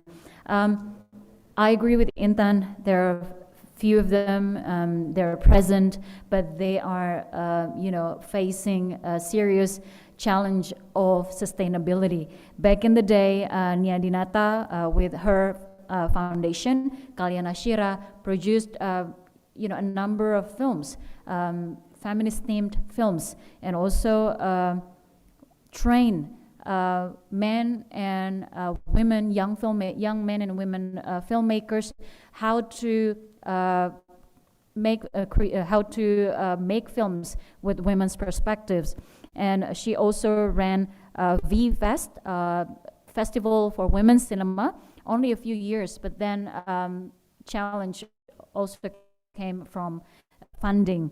So sustainability, yes, is still very much a challenge, but there is a hope that this kind of films are getting noticed more and more in festivals, and they have funding for this kind of films, for example, in certain, not only in Indonesia but also globally. But at the same time, it is also very much it has its own contradiction that some filmmakers, if they want to to win at a certain festival, they must know that these kind of themes would win. So it has created like certain formula for filmmakers. Of course, there's always contradiction. Thank you.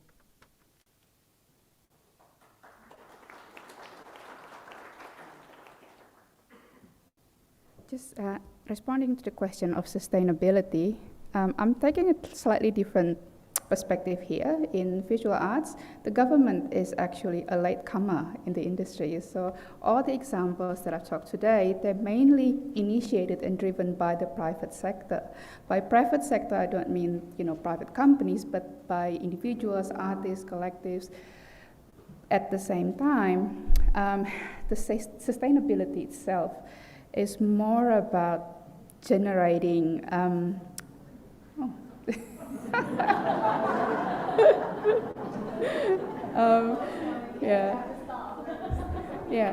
So there's the danger of being dominated by commercial interest. The discourse is already dominated by commercial gallery and market. So this is what in the visual arts we need to be aware of. In terms of government support at the moment, since the law on the advancement of culture in 2017, they're throwing a lot of money. But at the same time, Indonesian visual arts player sector trying to figure out how to access this money because they're not trained in grant proposal, funding writing, and so on. So this is the next step that we need to consider in terms of thinking, accessing this in order to build a proper arts infrastructure. So it's a really sort of not dangerous, but it's really about balancing act at this stage. But most of the initiative in the past 2 decades, that's really coming from artists, and the fact that they're still doing exciting, innovative, experimental practice that speaks about the sort of internal, sustainability of the art world itself. Yeah.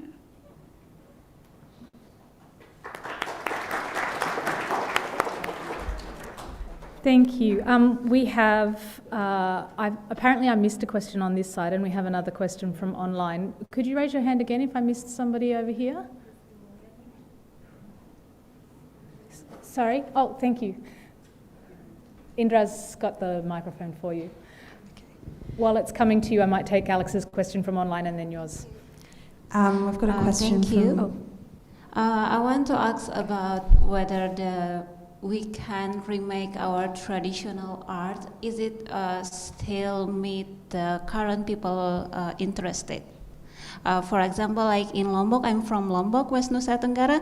We actually have, like from long time ago, the traditional song about that's the worst impact of child marriage, but we still have a high number of it. So what do you think about it? Thank you.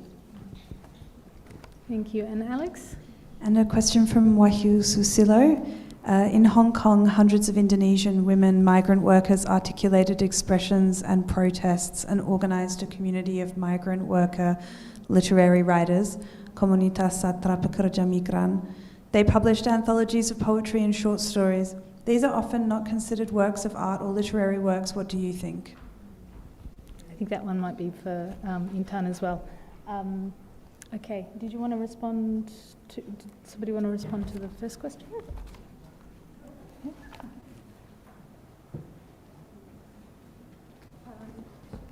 Yeah, thank you.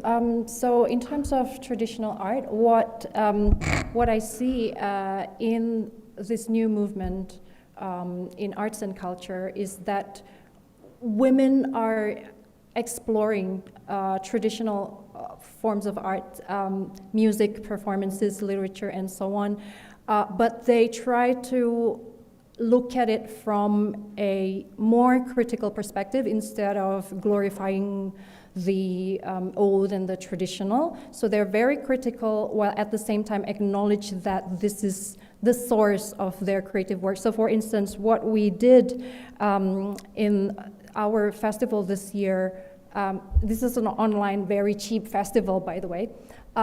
So a group of women musicians, performers, and writers, they recreate they create a performance, a musical performance, based on a legend from Wakatobi, from Sulawesi.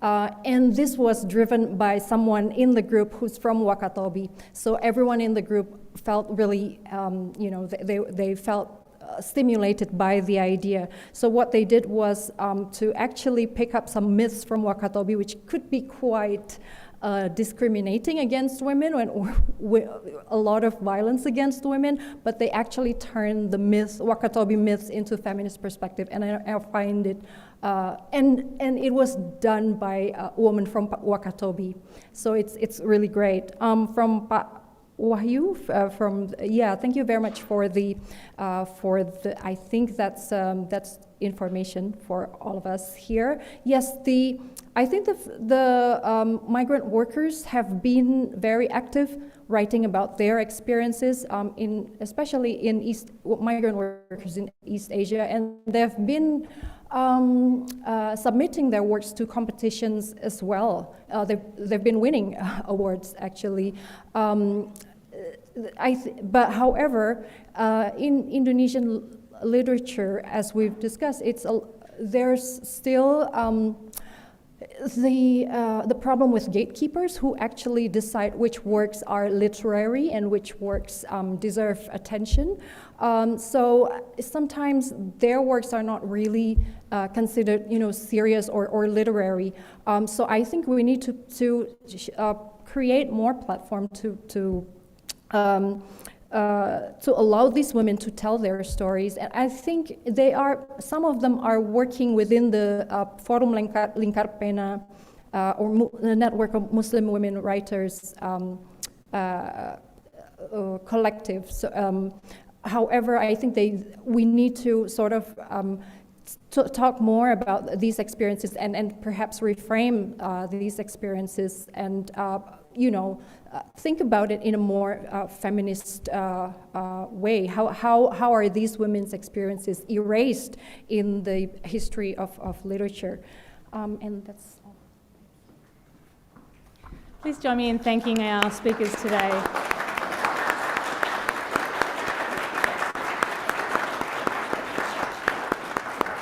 I'm going to hand over now to Blaine.